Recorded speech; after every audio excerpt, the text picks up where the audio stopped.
Good evening. This is the Nevada Unified School District Board of Trustees meetings for November 2nd. We're convening at 6 in the evening, and the first order of business is a roll pledge allegiance. Please join me for the Pledge of Allegiance. I pledge allegiance to the flag of the United States of America and to the republic for which it stands, one nation, under God, indivisible, with liberty and justice for all. Thank you very much. Moving on to item 6, announcements of reportable actions in closed session. Vice President, would you like to report? I'm sure. So for item 3B, with respect to every item of business to be discussed in closed session pursuant to Government Code Section 54957.1, conference with legal counsel, settlement of pending litigation. A majority of the board in closed session voted to approve a settlement agreement with the parent of student 10000058390 who asserted special education claims against the district. The board approved reimbursement for private placement and services up to $27,500 in exchange for releases and waiver of claim against the district. Trustee Butler made a motion to approve the settlement agreement stated above. Trustee Nell seconded the motion. I'd like to now do a roll call vote. Trustee Nell? Aye. Trustee Aguila? Aye. Trustee Jacobson? Aye. Trustee Butler? Aye. Trustee Mack? Aye. I'm an aye. And President Millard? Aye. The motion passes. For item 3C, with respect to every item of business to be discussed in closed session pursuant to Government Code Section 54956.9, conference with legal counsel, anticipated litigation. It was informational only.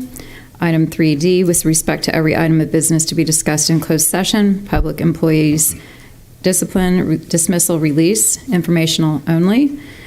Item 3E, with respect to every item of business to be discussed in closed session pursuant to Government Code Section 54957 and Section 54957.6, conference with labor negotiators. Barbara Frankovich, Interim Assistant Superintendent, Human Resources. Employees Organization, Nevada Federation of Teachers, NFT, was informational only. Item 3F, with respect to every item of business to be discussed in closed session pursuant to Government Code Section 54957 and Section 54957.6, conference with labor negotiators. Barbara Frankovich, Interim Assistant Superintendent, Human Resource Employee Organization, California State Employees Association, CSEA, was also information only. Thank you. Thank you very much. The next order of business, item number 7, is the approval of the order of business, the agenda for this evening's business.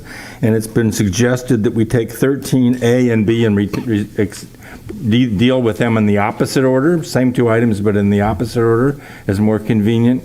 So I need a motion to adopt the agenda with that change in order of business. Mr. President, I'll move the adoption of the agenda, with the exception of moving item 13B will now be 13A, and 13A will be 13B. Do I have a second? Seconded by Trustee Aguilar. All in favor? 7 in advisory vote. Danny, thank you very much. 7 in favor and 1 advisory vote. Thank you very much. Public comment on the consent agenda. We are going to consider the consent agenda. Do we have any public comments on the consent agenda? Hearing none, we'll move past public, so I need a motion to consider the consent agenda, which is item 14's A through L, all the items. Do I have a motion for the consent agenda? Trustee Jacobson? Yes? Yes? Move, and a second by Trustee Aguilar. So all of the consent items are going to move forward. None have been pulled. All in favor of the consent agenda. Advisory vote yes. Thank you very much, Danny. And 7 trustees in favor, none opposed. So good. Announcements for board. This is item number 10. Announcements, board superintendent and student board members. Danny, do you want to lead us off on this so we can hear some great news? Yeah, of course. So I'm also representing San Marin today.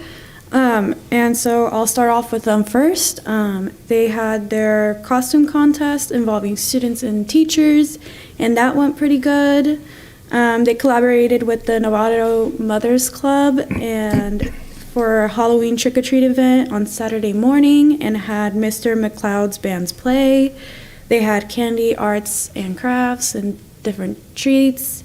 And then they celebrated Red Ribbon Week with Red Wednesday and had posters all around campus. And then, so for Novato High, there's a long list, but so the Novato High School Library has been showcasing different books like crazy this whole semester.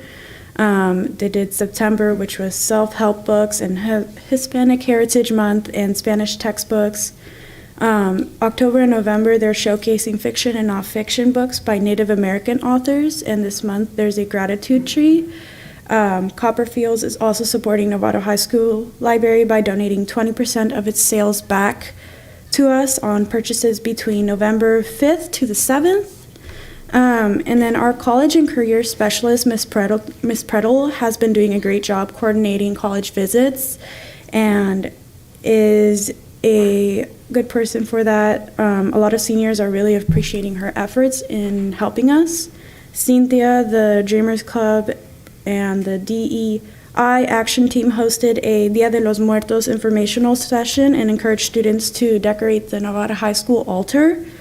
And we now have a Spanish Instagram account for our EL students. And then the big band dance was a success outdoors, and congrats to MSA Dance and Jazz Bands on this event. Lighting and the performances were amazing.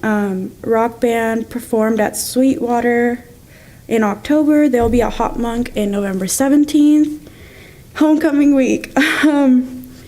We had our Spirit Week and Parade originally on the 22nd for October, but due to the rain, we kind of set the dance back to the week after, but we still kept the parade that same week. And special thank you for the superintendent and the board of trustees for being in our parade. We love having you guys. The seniors won with 10 Spirit points for our parade. So we basically had 2 Spirit Weeks. Our first Spirit Week we still went through, and our second Spirit Week we decided to include Red Ribbon Week. And so we did a bunch of days, and then we did Red Wednesday. The homecoming rally was really great, We had sophomores step up their game and were almost as loud as juniors and seniors.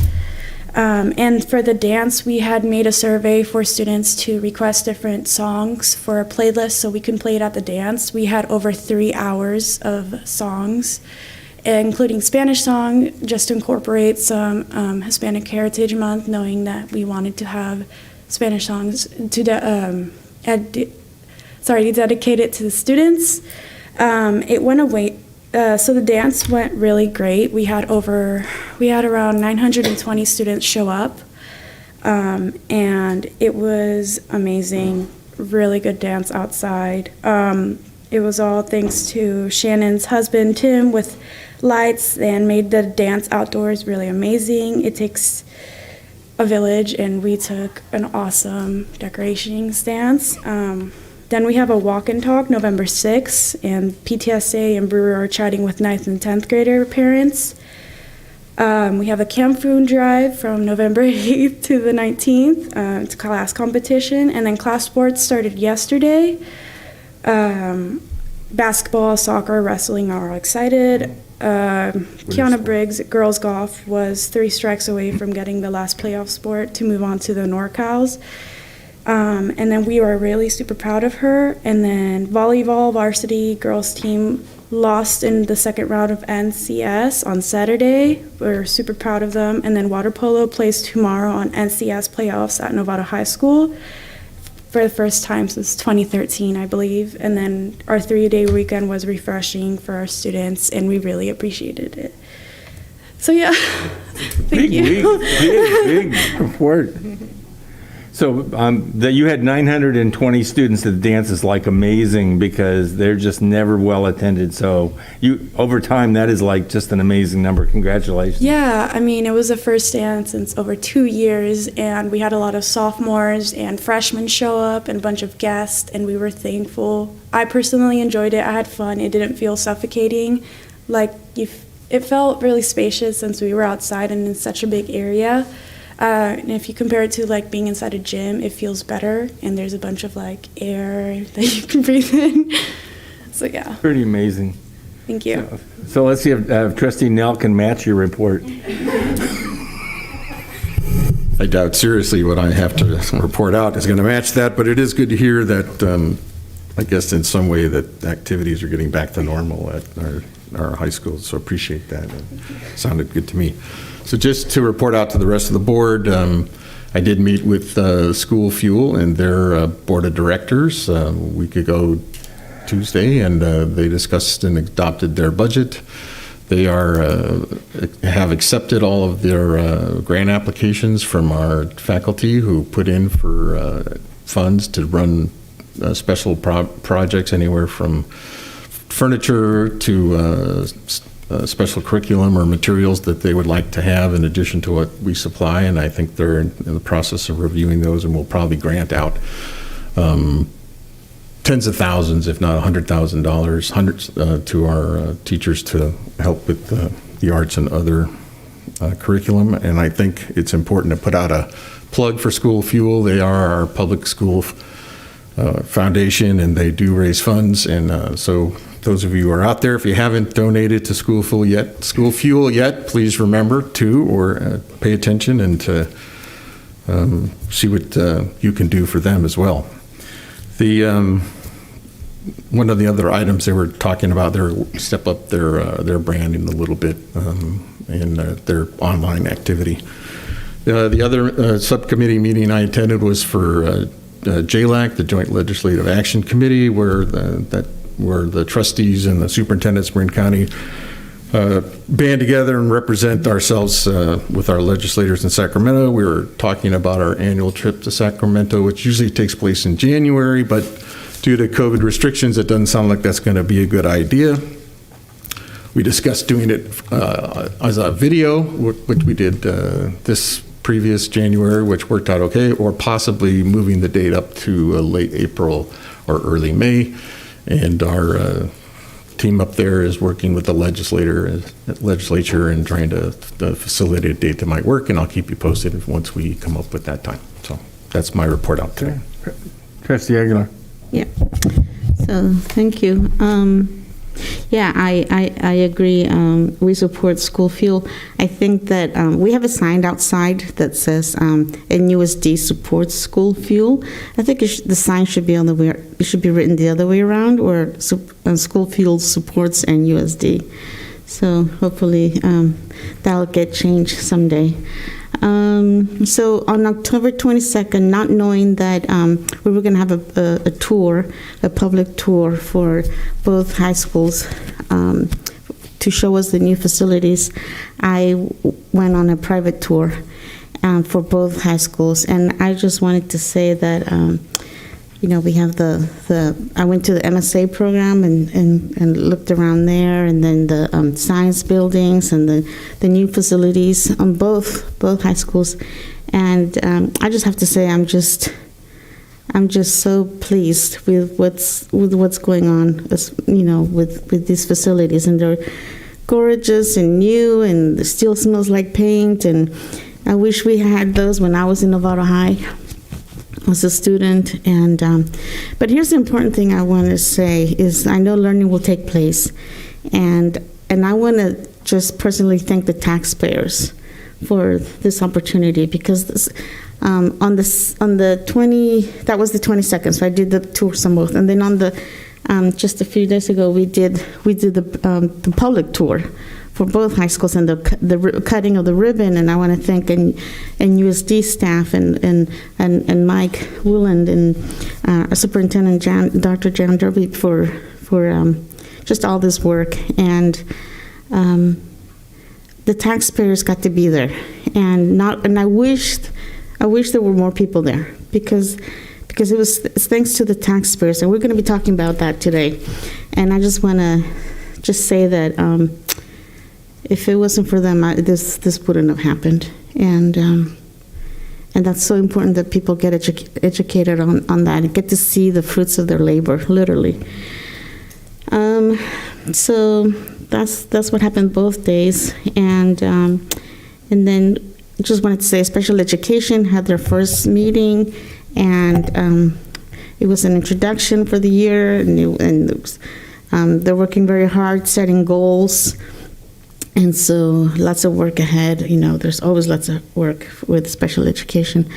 And that's all I have to say. Thank you very much. Trustee Jacobson? Hi.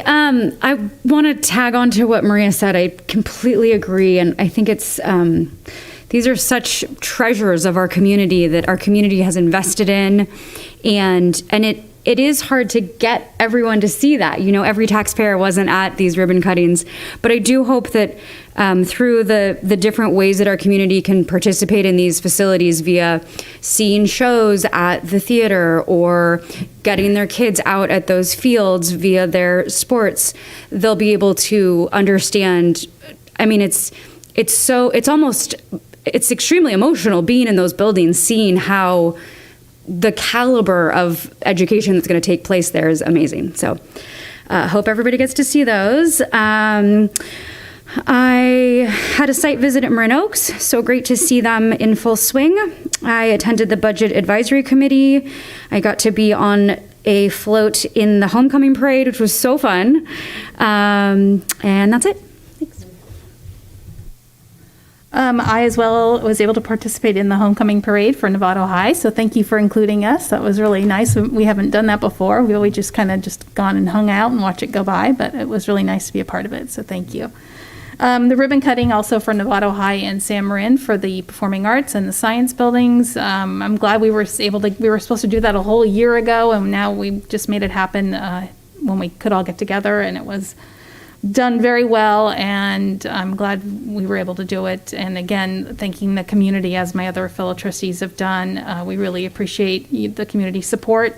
I know we're all kind of seeing that on our property tax bill. We just kind of all got that, but it's money well spent, and these facilities will last a very long time, and it's an opportunity to bring our community together, and that's like our performing arts centers. So please, as a community member, come by and see them and enjoy them. Just a few things. First off, it's been a while since I had a meeting, so I had to think back a little bit, but attended the homecoming game at San Marin High School, Novato versus San Marin. Have to say I'm a little disappointed in the disparity in numbers, but that's another topic for another day. But when you see one side of the field with about a quarter the number of players relative to the other side, there's something wrong when that smaller side is the bigger school. So we'll talk about that, but anyway. But I do want to say thank you to Novato High folks for inviting us to the parade. That was a great experience. Not just being part of it, but being able to see everybody there. It was wonderful. So we really appreciate that and really enjoyed it. Also did the ribbon cutting ceremonies as well, of course. And of course, extend everything else that everyone else just said. But would also like to comment on just the classrooms themselves. The science classrooms are stunning in their space, their flexibility, and just their ability to get the students engaged. I heard that from multiple students. I want to say thank you as well to the students who actually took us through those classrooms. They had some great little presentations that were fun to see, but hearing them talk about it, hearing them talk about how those two buildings, one on each campus, are becoming the center for lunch. Kids want to be in those buildings. So it's just incredible. And as Trustee Butler was saying, it's a wonderful investment. And I want to say thank you to the taxpayers of Novato, the homeowners of Novato. You now have world-class high schools, and it's going to really help our community. So thank you.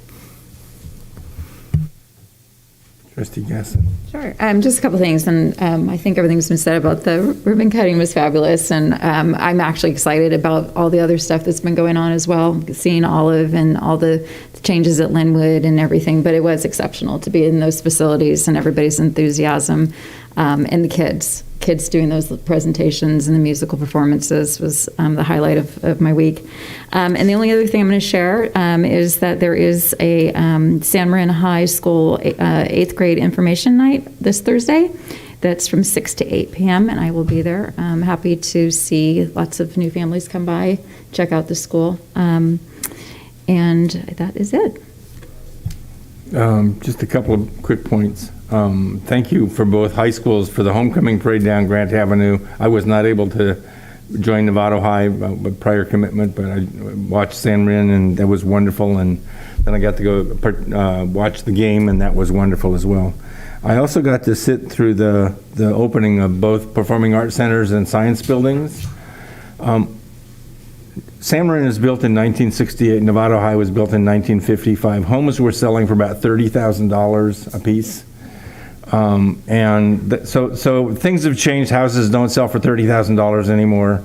But the more important thing is that the kids that go to these schools are going to compete in a business market and a job market that doesn't look like Gestetners or mimeograph machines or carbon paper anymore. They're going to compete in a market that is high-tech and advanced. The top of the tech world is basically the Bay Area. And it is important for this town to be able to give its students the opportunity to be competitive in that marketplace. So this is a down payment on the success of the next generation of Novatoans who are going to come through those schools. So I know each of us don't like the fact that we're having to pay taxes to make this happen. But the fact is, our kids are benefiting, and this town and this role that Novato plays in Marin County is absolutely critically important. And I'm proud to have been part of the team that moved that forward, and I'm even prouder to watch our students take advantage of this opportunity and have career opportunities come to them, so they can take what somebody gave me 50 years ago. I'm going to be able to give back to you guys, and it's a thrill. So that's my 2 cents. And Dr. Derby? Hey, I just have a few. Schools Rule event happened last week. We couldn't be there because we were all at MSA with the ribbon cutting, but school fuel got $143,158. So that was really good, right? The other thing is Leslie and I met with Novato Community Hospital, which has been a great partner for us. They are going to hold their annual golf tournament in the spring, and all the proceeds will go to our athletic trainers. So I'm hoping that we're going to get teams from both high schools. I'm happy to sponsor a team from each high school myself. And so we would like people to play. It's going to be only 9 holes instead of 18. So I think that will be good too. And lastly, I sent you an email just because it was so sweet.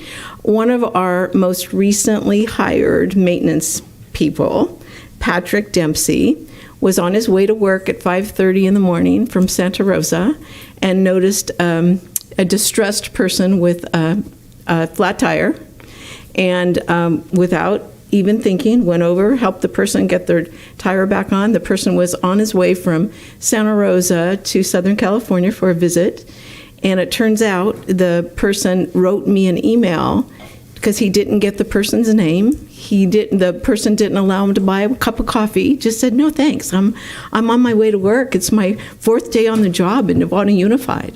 And so Patrick Dempsey stopped to help this stranded person who had never changed a tire in his life. And the person that wrote me the email is Casey D'Angelo, and he was a retired superintendent from Sonoma County. So I was so sweet to get that. So Ellen and I are going tomorrow to see Patrick at work and give him a little certificate and just thanks, and let him know how much we appreciate doing kind things when no one is watching, right? That's it. Cool. Okay.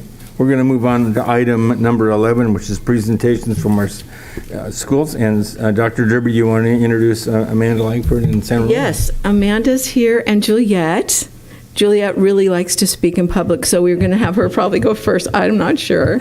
But I got to visit with them on Thursday, and they were in process of developing their presentation for today. So all about kids, and it's really a great place at San Ramon. So welcome.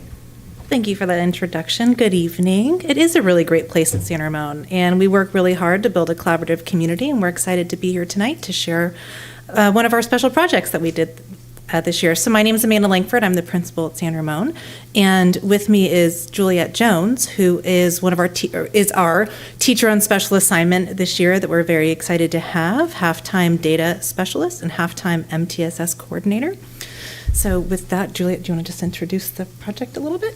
Sure. So One of the things that we feel is really important this year, maybe more so than other years, is our social emotional learning and supporting kids with their feelings and their behavior and how they can learn best in a room full of 25 kids again, or however many kids again, and feel comfortable. So we started off the year with a whole school lesson on our strengths, how our strengths are different from other people. And I think maybe if we see the video, that's the best thing. Thank you. Great. One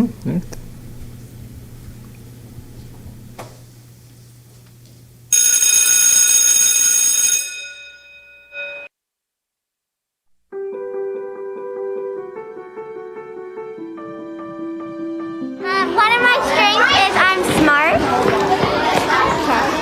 I'm kind. I'm artistic and smart. Here at San Ramon, we have always prioritized social emotional learning, but this year it seemed especially important to start the year off with some strong lessons and some good community building. So we implemented a whole school lesson based on self-awareness, the first domain of social emotional learning. But it feels like home. They can say it all sounds And great. what they think are their most important strengths and abilities. It's important for students to identify their strengths and feel strongly about their strengths so that they can lay a strong foundation of confidence that allows them to be helpful to others, to be teachers, and to persevere when things don't come as easily to them. At San Ramon, our strength is our community.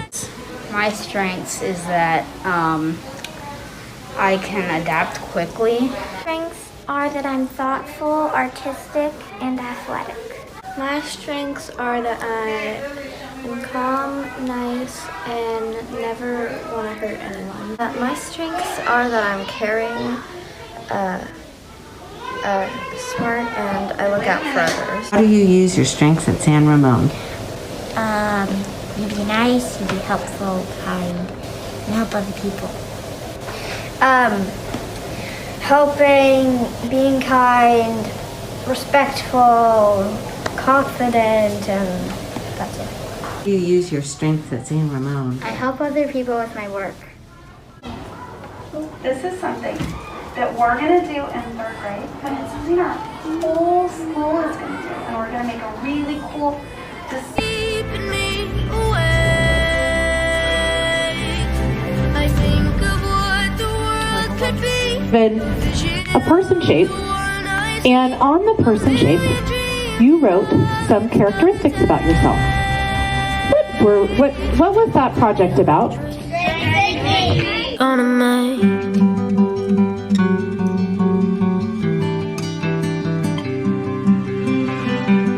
There's a house we can build.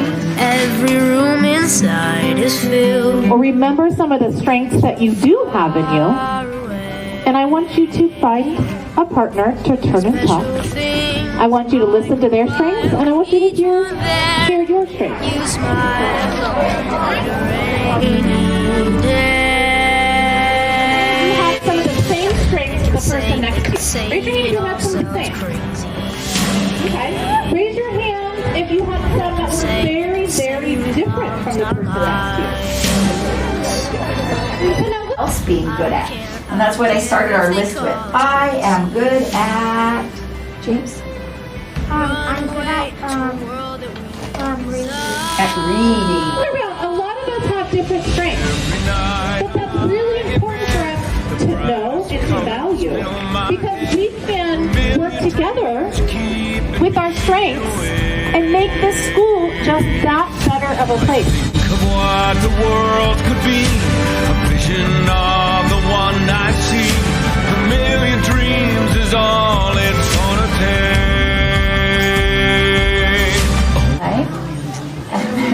I even went around the whole entire circle and I let you know some strengths that I've seen in you. Let me be part of it all. Share your dreams with me. You may be Holy words sink into her heart and soul. Oh my goodness, no. She remembered what Grandma taught her, right? And she used all of of her strengths. And what happened in the end of this story?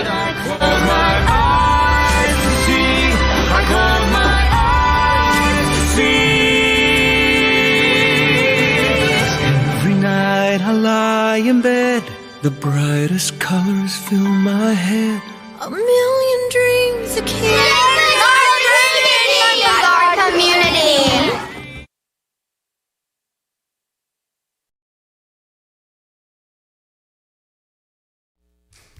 Questions from board members? I think maybe we're speechless. This is an amazing feat. So, Principal Langford, thank you very much for the presentation. My daughter passed through San Ramon Elementary School in times past, and it's great to see the multi-purpose room and the outdoor stage and the community taking advantage of the updated physical facilities and the faculty so enthusiastic. It is just like real special to me. Thanks. You're welcome. Thank you very much. Thank you. Excuse me, we're moving on to item 11B. Dr. Derby, do you want to introduce the county office? Tarena's here, and Kate's here. Raise your hand, Kate, so we know. These are our partners from MCOE that will be coming to our board meetings once a month, the first board meetings of the month, to talk about updates and how they're supporting us and what the game plan is for us as we progress with the budget. Oh, sorry. That's great. When you're ready. That little guy. Okay, very good. Good evening. I'm back. We're gonna always put students on right before you. No. I think there's something that they say in performing that never perform with children and animals. So I won't even pretend to being able to hold a candle to that wonderful presentation. Very inspiring, very lovely, and very special for us to see all of the really great things that are happening at Novato. But tonight, first of all, good evening, President Millerick, members of the board, Superintendent Jan Latore Derby. Thank you for introducing me and to introducing my colleague, Kate Lane, who is one of our assistant superintendents. Last month, we came before you, and during that meeting, we referred to the district's conditional budget approval, including an addendum that identified additional financial risks. The district's conditional budget approval called on the district to respond to 3 areas. 1, to verify your enrollment and your attendance, which at that time we hadn't finalized. Qualifying the impact of any reduction of revenues associated with the loss of students. And the 3rd one was to initiate a budget advisory committee. During that meeting, we learned that all 3 conditions had been met, and thereafter we approved your budget. We also sincerely appreciated the board's acknowledgement and recognition of the seriousness of the budget problem before you. See if I can get this going. Tonight, we come before you as part of a monthly update of our oversight of your fiscal health. After reviewing the responses to the 3 conditions to the earlier budget approval, it is now clear the district is facing a significant increase to the future deficit spending.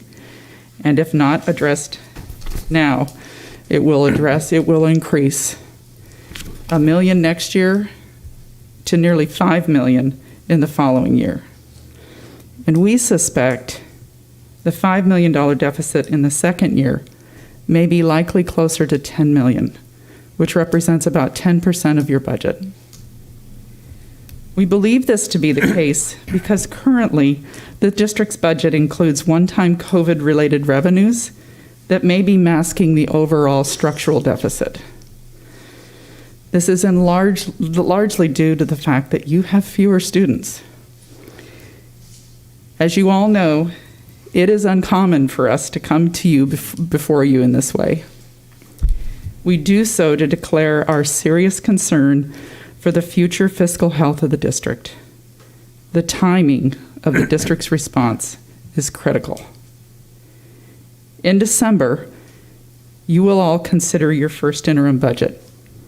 We call on you to pass a resolution at that same time that identifies the scope of the financial problem and that recognizes future staffing needs need to be consistent with enrollment projections.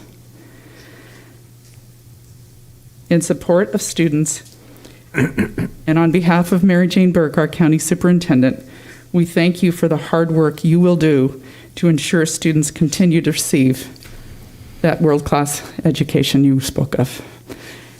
And I'm happy to answer any questions. Questions from board members?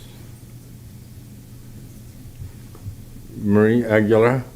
No, I just appreciate your presence and coming, the commitment of coming every month, and just reminding us and making sure that we're moving forward in the right direction. And so I wanted to say thank you. Thank you. Other comments or questions? Can we make sure we get that slide? That information? You bet. Yep. We did forward it. Okay. I think Ellen has it. Yeah, I'm sure. So my comment is, one more? Or Trustee Mack, please. Yeah, I'll just say thank you, Tarina. Message received before as well as now, even more so. When you say 10 million, that's obviously terrifying. And I'm just going to kind of speak to the community a little bit. If you divide those numbers by roughly 100,000, that's effectively one FTE. So if you look at that 4.8, that's 48 right there. But like you said, that might be conservative. Right. So there's a lot of numbers that we're gonna have to go through, and we're gonna have to really get everybody on board in doing this, and that includes not just district office staff, the board, and the union, but it also includes the community. Not just in terms of understanding, but also really rallying for our next agenda item down the road, Measure A. What are we going to do? Unfortunately, the last time we did it, it was pretty much led by us. We didn't really have that much community driving it. I think it's time. We need to have the community step up. So, thank you. You're welcome. Other comments? So, I have a comment. Okay. December is right around the corner. You're going to be here every month supporting us, and we really appreciate that. These numbers are earth-shaking. Novato School District is the largest enterprise in the town of Novato. This is going to have community impact in multiple ways. But we're about the business. That's what we stood for election for. That's why we have Dr. Derby standing with us to do this, and we're going to do the hard work, and we look forward to being able to meet with you a month from now and be well on our way to put the resolution on the agenda and be well on our way to resolving these problems. It is our commitment to this community and to our regulator, your office, that we will get this fixed, and it's going to be painful. So thank you very much. Diane? I actually have a question, and in the past we've talked about how we need to improve our attendance, and there's only so much that we can control. And as a parent, we don't, and with COVID restrictions, has there been any discussion of reaching out to our legislature to talk about how we can get credit instead of missed days because of you're waiting for a COVID test or something? It's horrible that we're in a position where we want to try to control things that we don't really have control over, but then there's the added challenge of the circumstances that COVID has presented.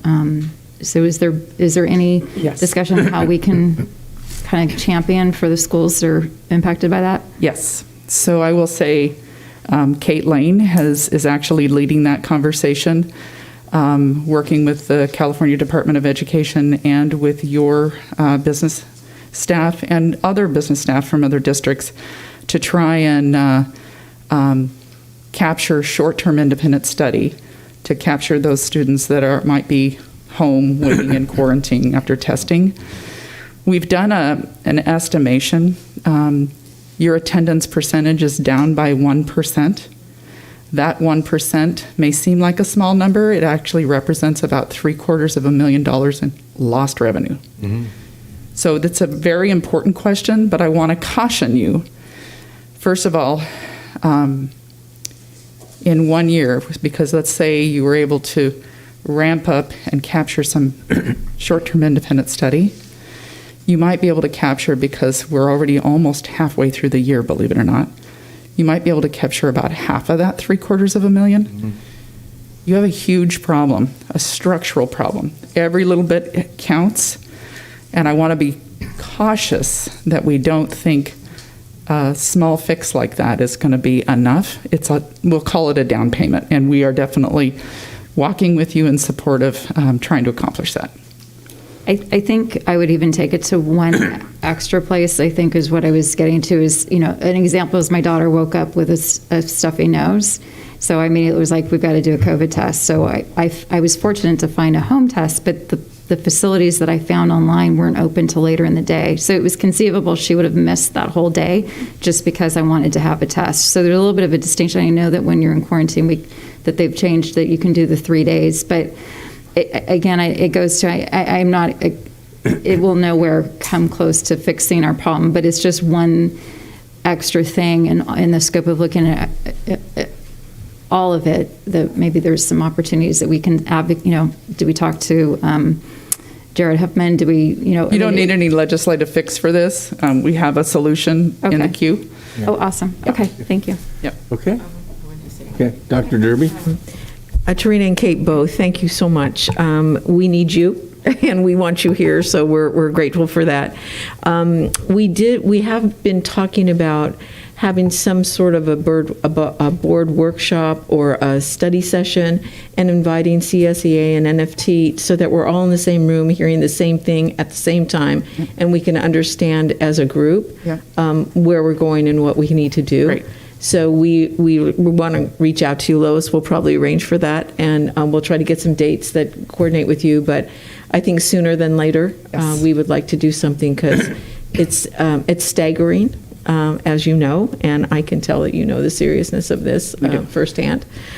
So we really want to make sure that we're taking all the steps, and to include our parent groups as well, so that they're understanding what it is that we need to do. Our North Marin Council PTA is a great, wonderful group, and so maybe they can be invited as well, just so that we all understand where we're going and what are the little fixes that we can do together. Right. And I know there are little fixes. This is big structural change that we have to make. And I know we're going to get to the other side of it, and we have been through this before, and we do get to the other side of it. But it's challenging between now and that time when we're on the other side. So we need you. We are here. Okay, super. Thank you. Good. Yeah, Trustee. I just want to tag on a little bit to what Dr. Derby was saying. If I recall correctly, when new trustees are brought into MCOE for initial training, we get kind of budget 101, Yes. The fundamentals of one times versus ongoing, all that kind of stuff. I really think that's what we really need to get all of the stakeholders on the same page, understanding how the numbers work. That, yes, because our budget is X plus % because of COVID this year, doesn't mean that that money sticks around. That money is gone. Right. And that money is designed for one-time spending, not for salaries. Those sort of things, so that we all can get on the same page, understand what we're really truly working with, and at least have an understanding that we're coming from the same place. Yes. And then we can be much more effective in trying to figure out how to go forward. Cool. Okay. Thank you. Trustee Aguilar? Yeah, I think this is a great idea, and to have parents' involvement to show up, and trustees to show up, and to be reminded. And also, if we can have an interpreter also for the Latino parents too. So. Mm-hmm. Okay, we're good. We're going to move I'll just forward. add the most important thing that we want to stress today is timing. This is a problem that cannot wait at all. Yep. You've done work before to reduce your budget, to reduce your deficit, and that was great. Unfortunately, you were presented with an additional set of new problems in the last few months. Mm-hmm. And those new problems, because you're you were already dealing with a deficit out in the out years, just exacerbated that. And so I like what I hear. We will be here in support in any way we can. We'll be back again next month. I'm thrilled. And we will definitely, we're happy to weigh in on how you craft the resolution. Those resolutions can be very effective communication pieces to ensure that the entire board and the community is very clear about what it is you're trying to solve. The community's got to get this. Yeah. It's got to be that broad. Thank you so much for your... Well, Trina used the word structural. This is a structural problem. This is not a one-off. Yeah. This is not a little one-time year, and next year it's going to be perfect, or the year after that. This is structural. This is your house foundation has cracked and is falling off the foundation. So we have to take this really seriously. We can't just assume, oh, NUSD is going to get money and it'll all work out. No, it's not. It's not what I'm hearing. Yeah, that's right. And this is serious. So That's I just want exactly to stress that. That's how I'm interpreting your presentation tonight. Yes. And the one before that. Trustee Aguilar? So I just want to make sure that if there's anything else, like the resolution, the open to the public meeting, is there anything else that you're gonna, for this month, that you need from us as trustees, what we can do? Share the And it's word. a very Spread the vague word. question, but- Spread the word. Yeah. Be very open and communicative about what it is you're trying to solve. You're trying to solve a structural problem with your budget. That's the bottom line. These are not as Trustee Butler described, these are not one-time fixes. You've done, and this district, I want to say, I was here 10 years ago.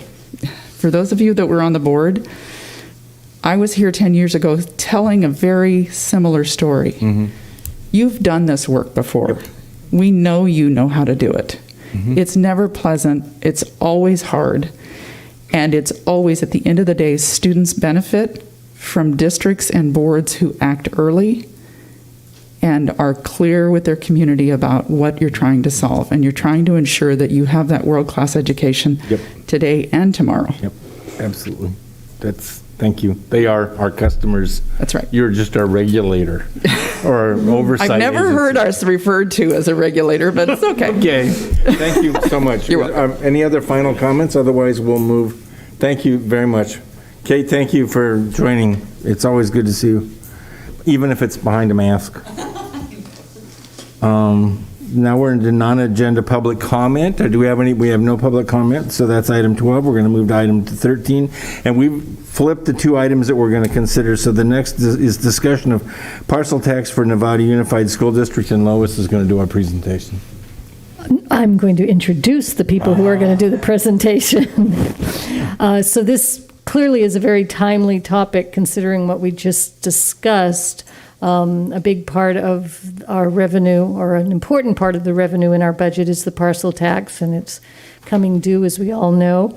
So it's time to start discussing what our options are, and tonight we have some knowledgeable people to help us start the conversation. Lori Ranieri and Matt Coker from Government Financial Strategies is here, as well as William Tunick, who has visited us before on such a topic, and they're going to go into the various pieces of talking about how to present a parcel tax to the community. And you'll probably hear some new ideas, and I'm hoping that we can look at this maybe in a little bit different light and move forward after tonight. Okay. Thank you.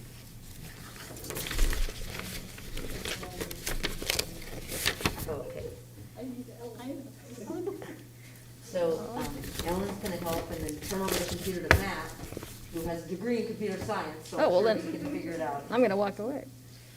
I'm Lori Ranieri, and you saw me greeting the folks from the County Office of Ed, because they are also our client. I have not seen them since COVID. This was the first time I've seen a lot of people in person, so not that I'm happy. Oh, thank you, Matt. Usually the mask does not inhibit the sound of my voice, because I'm very loud. But anyway, I'm not happy that you're facing budget challenges, but I'm happy that you're all working together. And I think this is very apropos of what we want to talk to you about, which is a parcel tax. And so, I think Matt has got that going, thank you. And so, you have the materials in your packet, and so I'm going to be rather fast in honor of your time. So if there's anything you want me to slow down about, please just tell me. I want to stop, we want to talk about that, or we want to ask questions. I don't want being interrupted.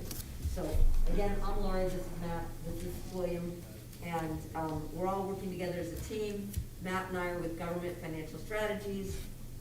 We've actually, I said to Matt, did you notice the Novato file that we did work for them in 1991? And he said, did you do that yourself? I said, yes, I did. So, we have worked for you before, but our firm works for about 300 public agencies in California, lots of county office of ed, lots of school districts, and we're basically an extension of your business office with a focus on things that involve taxes and capital funding. And I like to say if it requires a spreadsheet and you don't need to do it every day, we may be able to help. And we worked with William of DWK quite a bit, and I'll let him step over to the microphone and introduce himself if you'd like. Oh, sure. Well, I'll try to do it from here if I can do it through the map. I think I've met all one before. William, There's people all over town listening to you. oh, and they definitely want to know who I am. Yeah. Yeah, good evening again. William Tunick with DWK. I know actually you've seen me on some other things. You'll see me again in a minute. But DWK, we worked on, actually with the district on parcel taxes in the past, on a lot of them in the county. So excited to be here to apparently find out if the microphone is working. It was, yes. I got to introduce myself again. But in any event, excited to be here again to talk about the parcel tax. So I guess maybe a good way to think of it is if it involves a spreadsheet, if it doesn't involve a spreadsheet, then you want to talk to us. So turn it back over. Okay, so one thing that we just like to make sure all of our clients know, as a financial advisor, we're your fiduciary, and that means we provide independent advice and analysis. We represent the district to the capital markets. Our activities are regulated by the Securities and Exchange Commission. Technically, a parcel tax doesn't fall into that realm, but in general, that's who we are, so we want to make sure you know we're regulated. So we're going to go over Measure A. Even though you know all about it, there's some things we want to point out and kind of build on for our discussion. You've just heard a lot about budget trends, but we want to talk about it through the lens of the parcel tax and some considerations, a sample process, suggested next steps, and we have a bunch of things that we're not going to go over that are just for reference, unless you have a question, in which we might refer to them, and you're certainly welcome to look at them and ask us any questions about it. So you all know that Measure A was approved by voters in 2014. It's $251 per parcel. It has an 8-year term, and it expires June 30th, 2023. It has several areas of exemption, and I'm sure you know that we're about 16,500 parcels per year are being charged this tax, and the annual revenue is actually dropping. And so that's an important thing to note. And you can see by virtue of the numbers that you just saw, the amount is very significant, right? If you're looking at a potential revenue loss of 9 million, and this is another, 4-ish, that's a very important part of your budget. And in my view, you talked about the foundation being cracked. I will say a good part of your foundation is the parcel tax, right? That is local money. You can direct it however you put in the measure, and you don't need to restrict yourself in the measure. You can, but you don't need to, and by law you don't need to. And that is a really important part of your budget. And I tell all of our school district clients, if you don't have a parcel tax, we need to be thinking about one. So it's just because it has that local control. Now, there were accountability provisions in Measure A, which are great. The district has annual reports on expenditures. You have an oversight committee, which is fabulous. And they try to meet twice a year and provide an annual report. So that's a good group, of course, to be involved in additional discussions about what you would do next. And I'm sure you're all familiar with what they publish. And this is, I think, a really nice, colorful, and easy to read explanation of the parcel tax revenues and how it's spent, and I think that demonstrates a track record of oversight and citizen involvement in the spending. So looking at our next chart, you can see on this chart, it's not a very interesting chart. You might say, oh, it's only 2 lines. but it shows something really important, which is that our expenditures are growing faster than our revenue. And so obviously as that gap widens, that becomes an increasing concern. And it's just another version of what you just heard from Serena. So, but you can also see how that one-time funding has sort of stemmed the widening gap, but eventually it will get wider if we don't do anything about it. And I think that the implication from the County Office of Ed was to talk about expenditures, but I like to talk about revenues. That's another side of the equation. And we can see here that a couple things. One is that the components of our revenue have fluctuated, and the parcel tax revenue is becoming an increasingly smaller component as expenditures increase and we get more exemptions, right? We're getting less revenue and it's a smaller percentage. So it's actually becoming less important. But given the type of money it is, I'd like to see it be more important, and we're going to talk about that. And of course, we see the effect of the federal stimulus funds. Our employee benefits are a larger portion of the district's expenditures, and this is one of those cycles. And so one of the things we know about deficit spending, for example, is we know that we often are setting aside big revenues in reserve, right, excess revenues in reserve to take us through deficit years. And we often look at a 2, 3, 4-year budget cycle. The multi-year projection is 3 years out, right? We're all comfortable with that idea that we don't have to balance every year if we're looking down the road. But when you think about a longer cycle and you think about staff, obviously that is going through cycles too, 20 and 30-year cycles where we can have an aging demographic and I will say experienced educators, but then that costs more. And so we need to understand those cycles in our expenditures, because those are being driven by things that are somewhat predictable. And of course, our current budget, 4% of our revenue is from the parcel tax, and employee salaries and benefits constitute 82% of total expenditures. So given that that's what we do, right? That's the heart of what we do, and there's only 18% left for everything else. And you know, that 4%, we'd really like to see that at 5% or 6% and give us more stability over time. Now, you just went over some information about the multi-year projection, and this is, I kept checking with Matt. I'm matching the numbers. He's like, they updated that. So I'm sorry, this does not match with what you just saw with the County Office of Ed, but you can see what we see, which is that in 2023-24, the multi-year projection shows the potential loss of parcel tax revenue. So I want to say two things. One is that we don't want to lose that money, but I actually want us to start thinking about some new ways to think about it, so we not only secure it for 2023-24, but beyond, so that we're not subject to this constant threat to a good, important piece of our financial foundation. So I've already made this point, but I have a fancy graph, so I'll let Matt stop on page 14 real quick, which is that the parcel tax is playing an ever-shrinking role in addressing our salaries, benefits, and other operating expenses. So that is a structural issue that I think we can think about some new ways to deal with. And if we go on page 15, you can see that parcel tax rate at $251. It's not only becoming less efficient because it's a smaller portion of our budget, but it's less efficient because we're actually getting less revenue because we have more exemptions. So it's just something, that's another demographic issue that is somewhat predictable, right? We do know if we're going to be giving exemptions to people as they get over 65, and if people don't move, they stay here, they age in place, we're going to see more of those exemptions. Okay. We're going to invite William up to talk a little bit about the legal side of parcel taxes.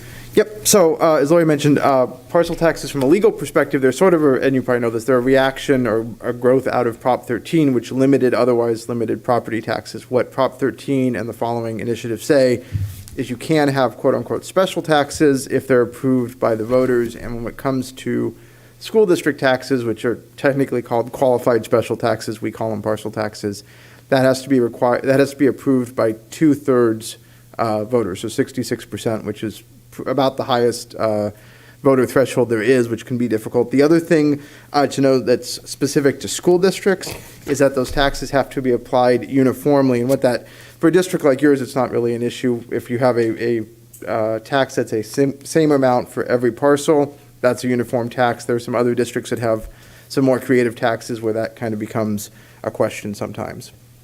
As far as the parameters, there's actually not a lot in the law about what you can't do, with one exception. The amount of the tax, there's no constraint. It can actually have a lower rate for unimproved parcels. That's something the legislature added, I think about a year and a half ago. I haven't seen a school district use it, but it is an option.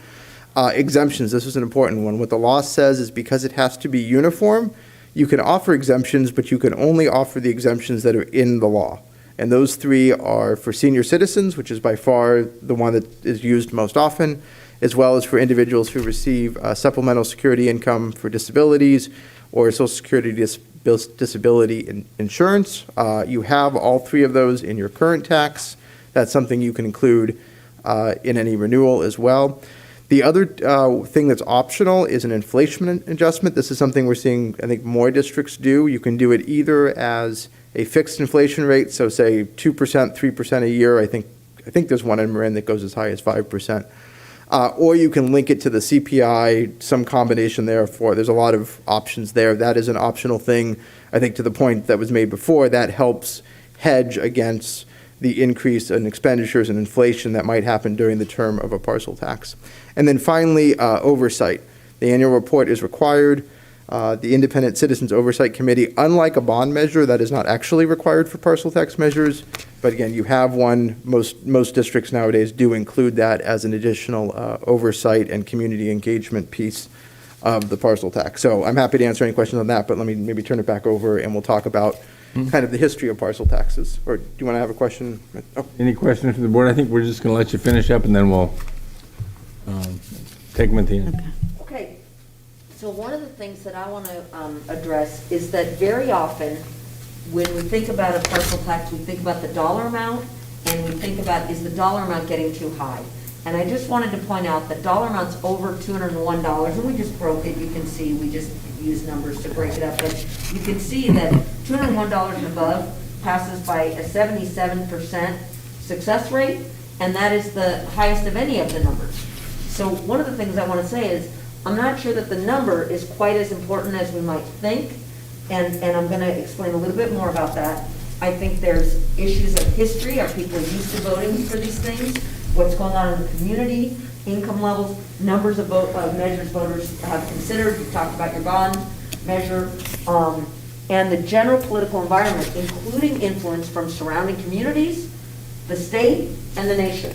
So we see passage rates at particular elections all over the state follow a pattern. So, you know, you live here, this is your community, you are leaders in this community, so you think about what's going on here. But there is a contagion, no pun intended, you know, from everywhere else. And when other things are on the ballot, and not just even on the ballot, just how people are feeling, right, about the economy, the country, whatever, and about school for sure. So I want to point out that the measure that did not pass in March of 2020, it did receive a 55.4% yes vote, right? And so the fact is, if you were running for office and you got 55.4%, you say, wow, that's a pretty big win, right? Most of the people were with the measure, right? And it was a huge increase, right? I say huge. I think that the dollar amount to go from 251 to 376, I consider that a very large increase. And people were with you. So what happened? Well, if you look around the state, that was one of the lowest elections in terms of passage rate for both parcel taxes and bonds. People were not feeling good in March of 2020. And I just want to point out, people bring up the pandemic, but the election was right before the lockdown started. So I don't know, I wish I was a little more aware. There was some stock purchases I would have made, you know, right before the first lockdown. But my point is that you did have a lot of people with you, but this requires a 2/3 vote.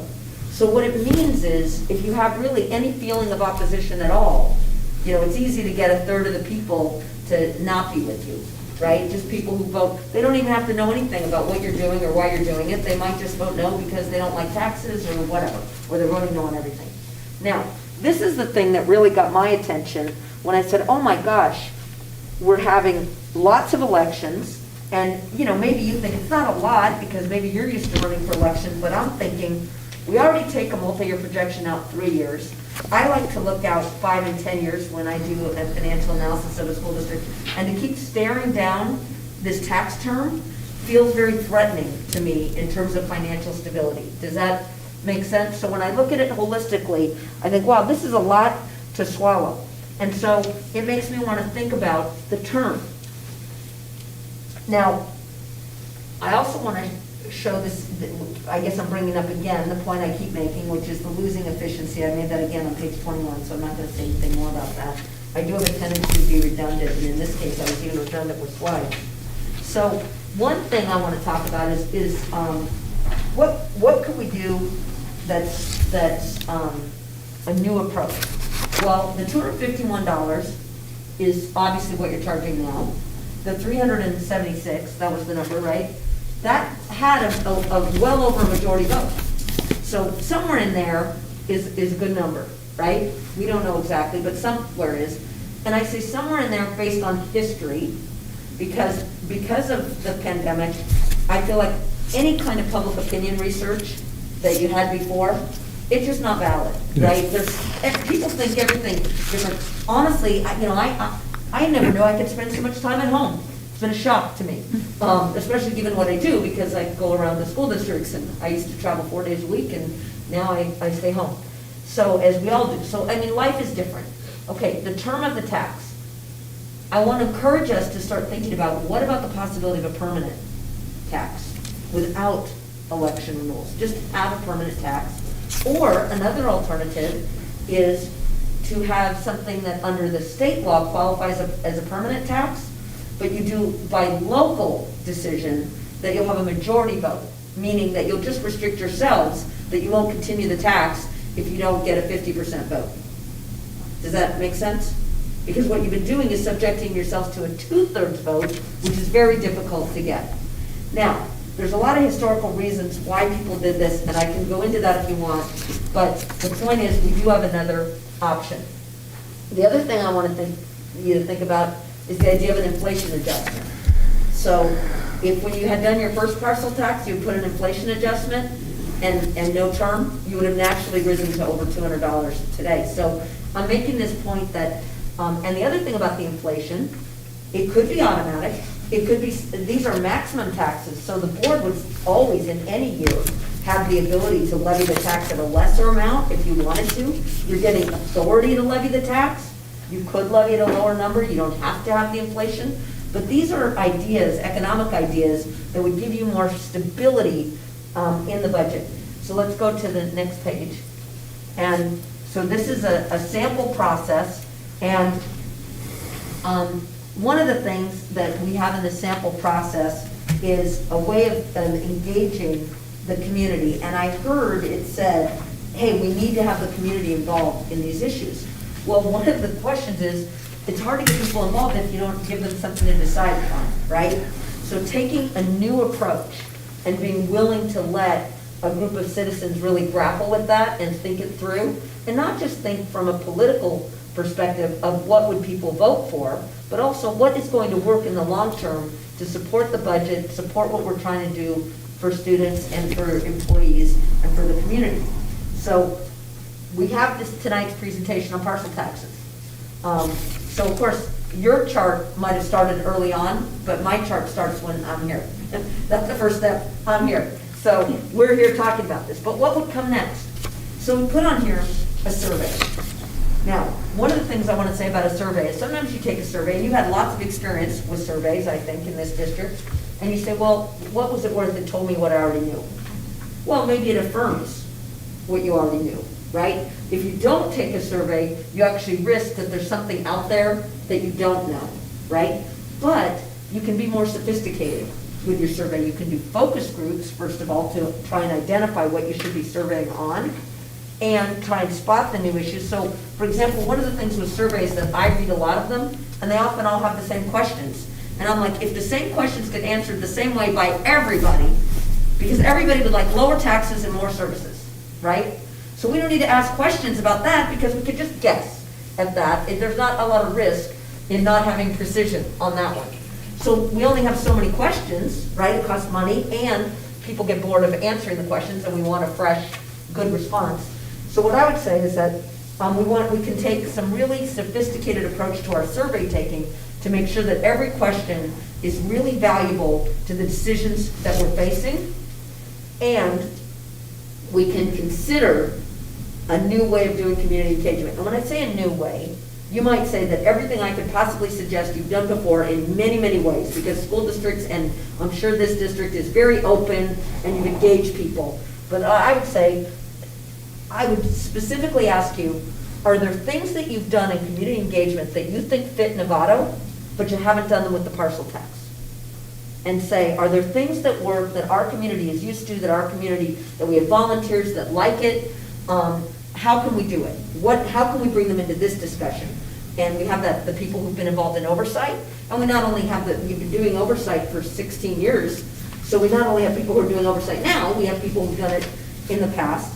I use the term blue ribbon committee, but people say, well, who's on the blue ribbon committee? And the other question is, well, who's not on the blue ribbon committee? And I would say, anybody who's willing to learn about this topic and make a recommendation, we should make room for them, because a lot of people aren't interested in school finance. They're interested in schools, but they're not necessarily interested in school finance. And we could get some really good thinking by being open. And what makes a blue ribbon is that they're willing to do the work and support the decision-making process here.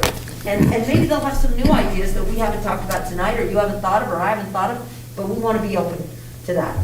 And then the other thing is, obviously, school has changed a lot, and we have all these COVID rules, and so we're trying to be open, but are people actually seeing what's going on in schools? That video was fantastic, right? Our hearts were soaring with that, and we can do more of that, right? I'm sure that was a lot of trouble to put together, but we can do more to show people what's going on in our schools, and not only show them what's going on in the schools, but show them the importance of the parcel tax dollars in making that happen, so people feel that sense of value and that sense of control, that this is this community's funds going into this community's school. And then there's a process for documents, and William has talked about that, and he's the expert. Now, one of the choices is June of 2022. There's also November of 2022. And one of the things that an important decision that a survey will help you with is actually when to go. Because there's another interesting thing that a survey does, and a lot of people don't pay as much attention, but in the back of every survey book, and you've seen these before, is your demographics. And there is an aspect of voting, which is people vote who they are. And understanding what your voter demographics are really important, because there are people who will be swayed by participation in the process or have some new ideas, but a lot of people vote based on where they are demographically. And that makes me want to tell you a quick funny story, and it's not going to take too much time. My dad moved to the town where I lived in. I was thrilled, and he got right involved in the local community. And one day he said, I'm going to the city council meeting. And I said, why are you going to the city council meeting? He says, I'm going to protest the increase in water rates. I said, Dad, you don't have a water meter. He said, I don't. I said, no, you don't. You don't get a water bill. He said, I don't. I said, no, you don't. He said, I've been getting a water bill for 55 years. I thought I was. And I said, well, you can protest, but you actually don't have a stake in this fight. So my point is, people don't know, and they have old ideas. The world is new, and we can embrace this in a new and positive way. It's a very heavy burden, the budget description that you just had, but the parcel tax can be, this is how we make our schools great. And I'm sure you've had those conversations, but everything is going to be new in this post-COVID world. So our suggestion is not only that you consider a survey, but that we consider even how we consider the questions in a new way and get some new ideas, and think about a blue ribbon committee and actually giving them the power to make the recommendation as to what would be done. Now, maybe you want to give them a more limited mission, but I think when you get people studying one issue like that and really working on it, sometimes you really get a very strong idea coming out of that. And just to give you an idea, I have worked with committees as small as 3 people and as large as 100. So I'm not afraid of being very, very open with the participation. What I am afraid of is how to do all that on Zoom, but I'm sure we can figure it out. The schools are operating. So with that, I'm going to stop talking. There's more information in the reference, and I'll be glad to answer any questions. Questions from trustees? Trustee Aguilar. Yeah, so thank you for being here.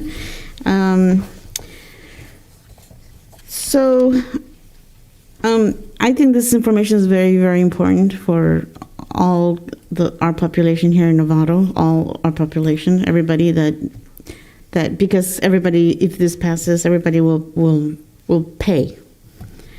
And so this needs to be this needs to be shared with everybody. And like tonight's presentation, I mean, for my taste, thank you for being here. With all respect, I mean, you know, I'm thinking about the population outside of this room. You know, they go into the website, they'll probably hear that, you know, we're speaking too fast, not on the microphone, the masks don't help, and there's so many important information that needs to be addressed to them. So this is just the beginning, but I agree with having a survey, although I want to make sure that that the surveys are, that we really think about the questions and that we make sure we include everybody, because as you know, here in Novato we have a large population that can make a difference how this vote turns out. And so I want to make sure that the survey is, you know, open-ended, whether that means that they have the opportunity to write on the back whatever they want to write, the concerns, community meetings, interpretation. I mean, I think all those things are really important. So I appreciate the new way. I just want to make sure that we include all in the new way. Trustee Mack? Looking at one of the slides, let's see, number 28, it's further down from where you are. It's interesting, tells an interesting story. Kind of makes me feel a little bit better, but not much, about what happened to us in March of 20. It looks like that was just a bad time to be going out. And, you know, who knows what could have happened if we waited till the general election. But anyway, it's an interesting, it does give me a little bit more optimism, I guess, that we might be able to pull this off. But I'll tell you, I am still, you know, once bitten, twice shy, you know.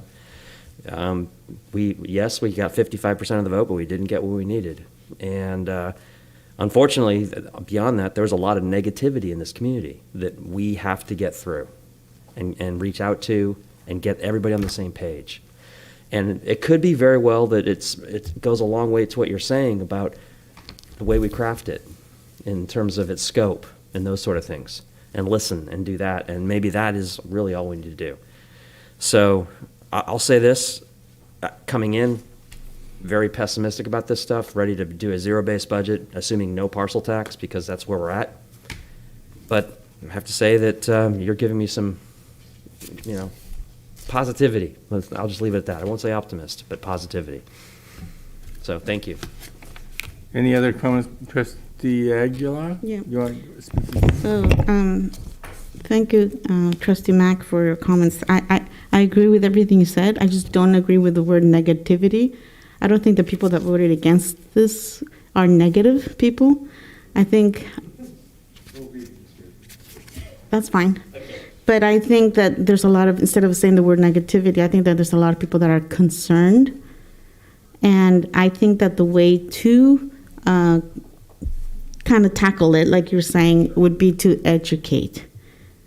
We need to educate. I once heard Trustee Gasson say that, and I totally agree. We need to educate and when I say educate them, I mean us too. And this is why, again, thank you, Superintendent, for bringing up future forums so that we can all be educated on what is a parcel tax, what is a parcel tax, what is the bond, what's it going to do, what's it not going to do.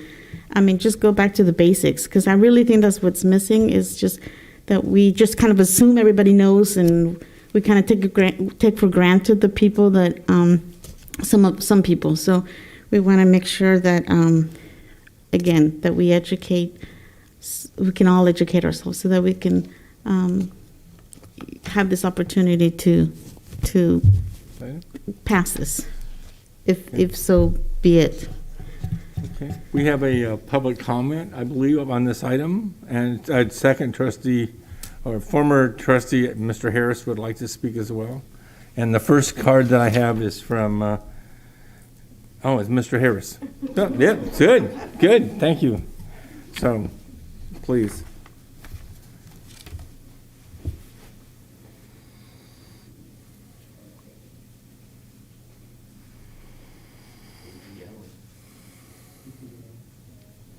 Is it Ellen or Alan? I get confused. You call her and call Elle. Yeah. You want to? I had one question. Test. For Lori. Lori, when you mentioned what the dates were for a renewal of the parcel tax, you stopped at November of 2022.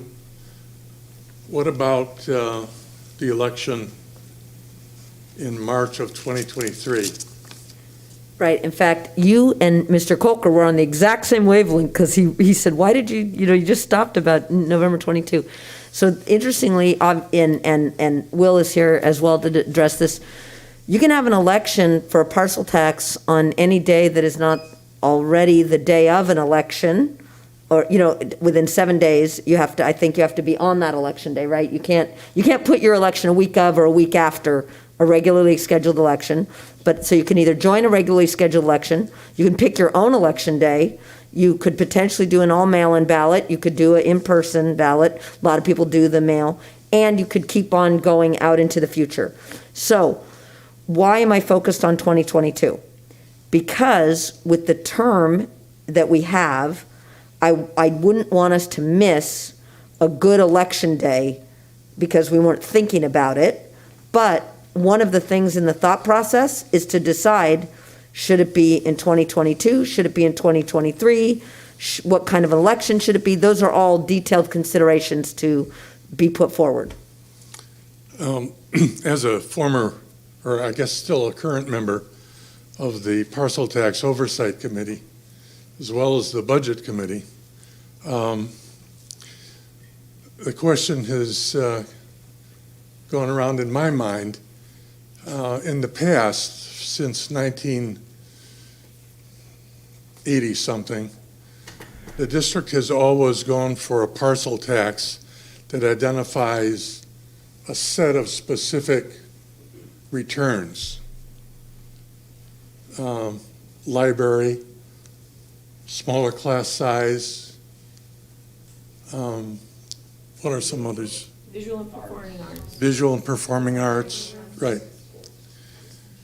Waiting later in the cycle till it's do it or die may be a more persuasive argument for the community at large. If the measure fails, the school district closes, goes through some kind of a upheaval that is impossible to imagine. Have you considered the pros and cons of that kind of approach? I know it contains more risk, but right. So my recommendation is that the district engage in a community process to consider all of these questions, because I think that people really talking it through is going to reveal what is the best course of action. And I want to say something else, which is that careful, thoughtful, committed people choosing a course of action often then make that course the success. And by being very open and inclusive, and I'm not saying that you weren't before, I'm just saying to have a very specified effort on to discuss this parcel tax renewal and to take a different approach, to get as many people as we can involved, that means we have that much more power and enthusiasm and commitment to doing whatever it is that people think we should do. So, I've seen communities be successful in a lot of ways, but one thing I think is not successful is having a consultant come from out of town and give you their playbook from how they did it somewhere else. I think it has to feel to the people here like it's theirs. And so that's why I recommend a process to vet all of these questions that you're bringing out. I don't have the answers, but I know how to make a committee agenda and help support people in having a conversation, Trustee Gaston?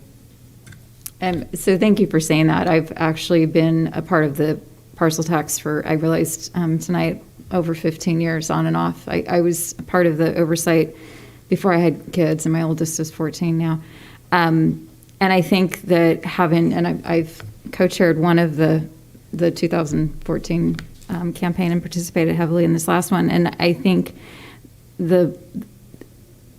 we really do need to have the community come to the table and say, okay, what was the challenges? And actually, I'll take a step back. It's almost like a reset, because what I'm noticing is we've just been repeating or regurgitating everything, and we've gotten to a point where, because we didn't have an inflator, those things that we were paying for can't be covered as much because the costs, salaries just automatically increase. And so looking at it from new eyes and what, has changed over the 10 years that I've had my kids in school, or however many years it is, but things have changed too from the last time. So where are our priorities, and actually talking to people rather than doing these surveys that we may not accurately hear about concerns that they may have that factor into their decisions about what they would be willing to support, and getting that support started from those individuals. And I've mentioned before, I think a good place to start is with the people who have helped with the bond and the parcel tax campaign as a start, because those are people that invested a lot of their time and saw a lot of, from being out and talking to people and stuff. So starting there and building out from that, I think, would be really critical for now. So I have a couple of comments, and Julie, and then Trustee Nell, do you have some comments? Okay. So what's been presented before us for this item, and I don't know if you're done with your slide presentation or if you want it. You're okay. Good. Okay. It says superintendent staff recommend discussion and possible direction regarding planning and implementation of a parcel tax election. So we have a pretty broad question that the superintendent's asked us in terms of what we should be doing. So we could say we want to go think about it, to we want to adopt the page 23 as our plan. We have some choices. And we have, in this case, we're working with a different, Lori didn't work with us directly in the last parcel tax. It's a different team, so we got to, there's some thoughts that go about that. So I'm like I always say this, I'm an engineer. I like action. I'm not a scientist. I don't want to study how it might work. I want to put a plan in place that'll get us to where we go. And my sense, I appreciate you pointed out that 55% of this community already supports this district. And it's been pointed out here, and it's clear if you walk around the streets, there's some people who have some concerns that we need to address, and we have some hard work to do. Your next recommendation is to do a survey and to go through and put a process together to dig deeper, to uncover those unstated or not so clear issues and be able for us to be put in a position. And your initial recommendation is, you gave us 2 dates, June and November. We've heard a third one mentioned.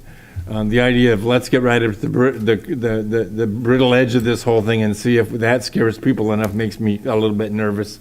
So I'm inclined to go with an earlier date. But I think the question in front of us is, do we want to engage Lori and her team to go through to a survey to start us down this process that she's laid out on page 23? I think that's, so maybe we can clarify the question so we know what we're the superintendent, I'm sure, knows what she wants, but I just want to say. We're going to ask her. We're a financial. That's always a good thing to do. Okay, we're a financial firm. We don't do surveys. Oh, okay. We don't do political consulting. Okay. But because community engagement involves a lot of financial questions, we have gotten into supporting our clients doing community engagement. So that's where I have a lot of experience running committees, and I've done them everything from things like this to investigating fraud. So I've done that all over the state. So our role is as the district's financial advisor. So there would be a survey firm engaged, and what I'm recommending is that we start with a very inclusive process, even with that. So if we were going to do a survey, I would recommend that we do a request for proposal, that we consider doing focus groups as part of that to help that survey company know what they should be looking at and to help us make the choice, so that at every step, rather than have this be something that consultants from outside bring in, that people who are in the community that have an interest can be part of the decision-making process, not only for their information, but also because their participation will evidence their buy-in, right? So there's just a lot of decisions that I think are often made by consultants that you have volunteers that would be happy to help with, you know? So let me take your good wisdom and do just what you said and ask the superintendent what she has in mind for this evening's work and see what she's asking of us. Dr. Derby? Sure. I would say that we need to start sooner than later. I fear waiting and then not having it pass, and the devastation to the district we won't be able to recover. And so if we want to get started on something and get a survey and getting a group of people together and seeing what the survey says and then making a decision from there, we would be on a tight timeline to do something this spring. But I do think we can do it. I think it also demonstrates to the community that we want to save this district. We don't want to see it go under, and we don't want to see our programs so devastated that we can't come back and give the kids what they need. So that would be my suggestion. I like Lori's recommendations. I like that we need to start with a large group and get as many voices at the table as we possibly can. And then look at the survey, look at the results, have her help us with that, and then we go from there. So commit to the schedule up through the survey steps and assess. Does the board members, trustee? I'm listening. No, you after you, someone else is going to go. Julie, pardon me, Julie, I didn't write it down. Trustee Jacobson. This actually speaks to that. I have two things, one general and one for you guys. So we have kind of a pool that I don't think we've tapped into, and that's our alumni information. And I wonder if we could use that even just from PTA lists or students that have already graduated. And even if we're sending out mailers or emails and they go to their families and not them, there's an emotional connection there of, oh yes, I remember when my kid was in that sport, and I remember how great it was when they got all of those things they needed or whatever. That's going to bring our community in. So I think we need to find a way to tap into that. And then general question to you guys. On slide 22, I think, it talks about permanent and majority vote. Can you talk about those things in their contrast to the timelines that we've created and the 66%? So the approval of a parcel tax requires a 2/3 vote initially. There's nothing in the statute that requires a term. That was done in the past in your documentation. Now, it may have started back in the 80s with a belief that it needed to be there. You know what I mean? I don't know, but back then a lot of people thought it did, but it actually didn't. So there was an awareness that developed over years that, hey, these things could be permanent, right? And so the suggestion that I have, because we're in finance, we want you to have a stable financial source here, is to have it be permanent, but if it's important to you to have some kind of term control, that rather than restrict yourself that this thing that you've just passed would end in 8 years or whatever it is, that you say, here's the tax, but that the board will agree that it won't continue to levy the tax until it gets a 50% vote to continue. Does that make sense? That is something you could just put in your local documentation. Now, I just say, those are things I'd like to see a community process to discuss and see how people feel about it, because I think that sometimes we're giving people accountability in the wrong area.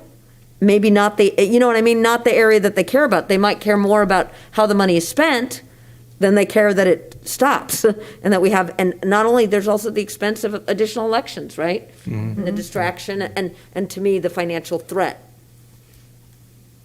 Okay, Trustee Mack. Just really a question and then an idea, a proposal. Question is, so we went through this process, I guess late 19 through early 20. We didn't do this. Maybe this is a discussion for us offline, but I'd like to understand how it is that now we're discovering all these new ideas. And maybe that's just... Lori's here. I get it. Yeah, okay. So, and I'll take that offline, but I think that's something that's important, and I really appreciate what you brought forward, especially just when you talk about term. That's huge. I agree with that. My proposal, slide 23. I would propose that we go with that process, and then we would ask staff to come back with dates to assign to each of those steps, and then go from there.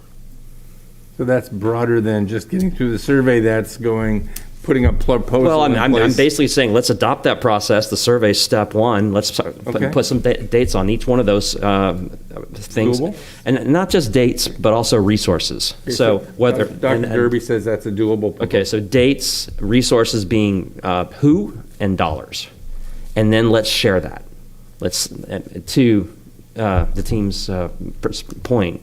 Let's be as public as possible. So, Trustee Aguilar, and I want to wrap this up because we have to move on to other items. So, Is that a motion? So, do you want to put that in? I'll move. Yeah. Do I need to say it again, or so then I'll call that a motion? Is that okay? If that's a motion, I'll need a second. Trustee Jacobson seconds that. So, Trustee Aguilar, comments? Yeah, comment. When you say who, I'm wondering, would it be? I would like to see. Again, back to education and educating ourselves on what this will do if it passes or what it will do if it doesn't pass. And I'm thinking if we reach out to the principals and have the principals say, this program will benefit, if it passes, this program will suffer if it doesn't pass, or, so just again, so that we can educate ourselves, everyone in this room, everyone in the community, and it's just as detailed as we can. And I don't know if that's what you meant, Trustee Mack, by like who, but so that's all. Trustee Jacobson, pardon me, Trustee Gasson. I've already called in. I like it when I'm a doctor, but so just really quickly, I can make you a doctor too. Yeah, So I actually like this a lot, because I think we just really need to listen to what our community wants. And I would get frustrated because we're in Novato, we're not Southern Marin, we're not, we're Novato, we're great. But one of the things I'm stumbling on, and I could see where the committee or the group can vet this out, but I'm lost on the idea that there's no expiration. And I think the reason I'm stuck on that is because having been through all these processes and stuff, is that the hope was always that we would replace it with something new, or the fact that it was stagnant because we didn't have an inflator. So is the idea that you would go out, let's just say hypothetically, it's an amount, it has an inflator, and it just stays. But how do you then, if you have more need, or do you just add something on after that? Do you go out for a different one? Or That's a great question. So there's lots of ways we could do it, and that's one of the reasons for the conversation, which I'm actually suggesting that, we would propose some civic engagement even before a survey gets put together, right, in part of that process. But let's find out what is meaningful to people. If financial stability is meaningful, then permanent and inflator are important, right? If local control is important, then they're going to want even more than just inflation, because you're going to want more of the financial control to come from your local tax base than elsewhere, right? And you can have a 2-tier system. You can have a 3-tier system. There's so many options here. There is nothing in statute that is called the parcel tax, which is kind of interesting. It's actually called a special tax. And the parcel reference comes from the words that it has to be levied uniform by parcel. But that there's all these other things that we can be creative about. And what I find is that in any kind of institutional place, like a school district, we get stuck on how we've done it. And that's why that community engagement is so important, because people say, well, why don't we do it this way? Or why are we stuck on that? And we start to think, well, maybe we can. Let's figure out a way to meet that idea. And so that's what excites me, is to try and do something that really feels like it comes from Novato. Yep. And I also want to say, in terms of being inclusive, we can also do this kind of thing in many languages. So I don't know what languages you have here, but we really want to be inclusive. So can I'd like to bring this to closure. Are we ready to take a vote on the motion that's before us, which is this schedule? So we have our principals, our elementary school principals all here this evening, so are we ready? So with that, I'm going to ask for the motion, for the approval of the motion that Greg Mack proposed, which is to bring the schedule forward with the timeline. We didn't talk about any budget issues. I'm assuming there'll be some dollars tied to this when it comes forward. All in favor?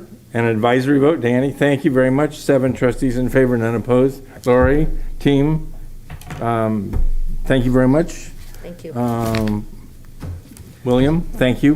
William's coming up. Oh, he's got more to do? Oh, man. We have one more item. Okay, for thank you, Lori. redistricting. Okay, we're at 13B, is that his item? Yeah.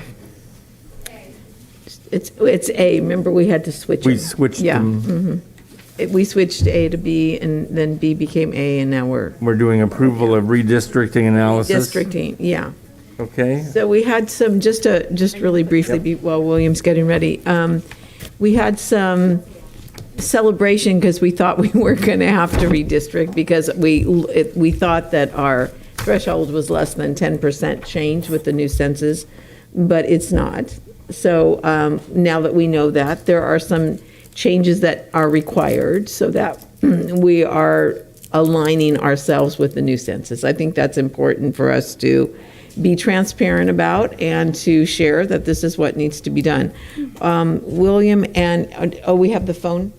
Okay. And so the consulting company that's really doing the redistricting is on the phone because they can't be here, and William's taking over. What can I say? So Cooperative Strategies is on the phone. It's not Justin, who we're used to working with, but it's Doug, and he's very familiar with the maps because they've been working on them and consulting with me and William, and we had some conference calls, so now we know that we do have to redistrict. So that's it. Thank you. Welcome. Welcome again, or welcome to myself again. And I realized previously I made a statement about not calling us if you have spreadsheets, and I'm going to give you a presentation that has spreadsheets, so I'll make an exception for today. And as Superintendent mentioned, we have Doug Mendy, which is with Cooperative Strategies. We've been working closely with him and Justin Rich on this. So when I was here last time to talk about this issue, actually I think 2 times ago, originally we talked about the redistricting requirement, and what that is for districts and actually city councils, state legislatures, anyone that has trustee areas or district elections, when the census data is released, in this case that was in September, actually I can go to the next slide, September of 2021, all those agencies have to look at their trustee areas and determine if they are still population balanced given the new trustee information. Unfortunately, because of COVID and other things, we got that data a little bit late. It came in September of this year. Usually that would come in the spring. But it showed us a couple things, and on this slide, we're kind of... Pardon me, that was me. Oh, my ear. We're just summarizing some of those, what that data told us. One thing, as far as overall growth for the district, not actually a lot, 3% total growth. But as you can see from that chart there, the growth was not proportional. In other words, it wasn't the same in every trustee area. So what you're looking at here is the census data, the population per trustee area in 2010, that same information in 2020, and the change. And I think we talked about this last time. The important thing we're looking at with the demographers is what that variance category, what that variance column tells us. And what that is that it's if we take the total population of the district, we divide by 7, that's our ideal population count for each trustee area. That variance is telling you how much under or over that number is. So going back to 2010, you can see we were at 8.75. When we take the 2020 census data, overlay that on your current trustee areas, then we get to 12.3%. And as I mentioned last time, sort of the bright line test is about 10%. We want to be under that, but if you're over that, then clearly there's a need to redistrict.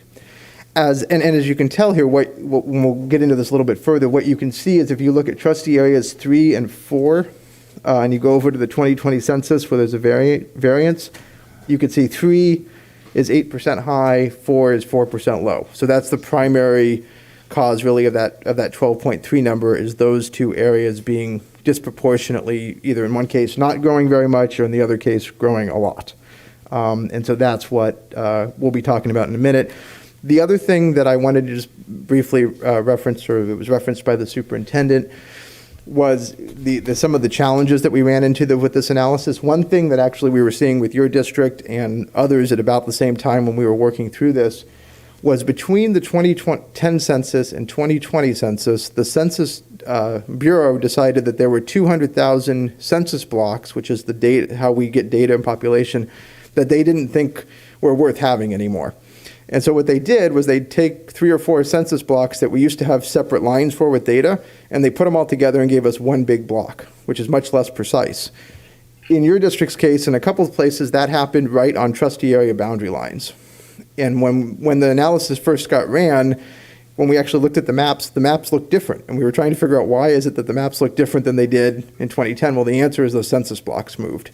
So we went back, actually Doug and Justin spent a lot of time going back and recreating the population based on your existing lines, and that's how we came to this 12.3 number. So this is actually a very precise number given the data that we have.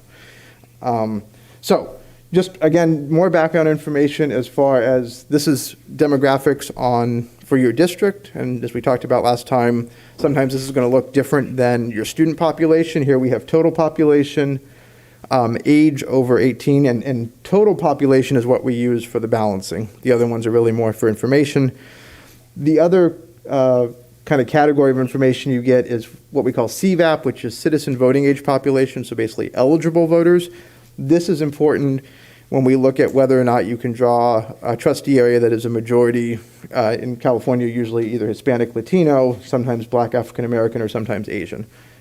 Given numerically that it's only 10% of the district, that would make it nearly impossible, if not impossible, to draw a majority area that was Latino, that being the largest protected class that you have in the district. But that's something we're always looking at when we're doing trustee area work.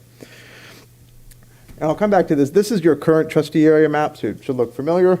And I want to come back to this in a minute, and we'll talk about where the revisions may need to be.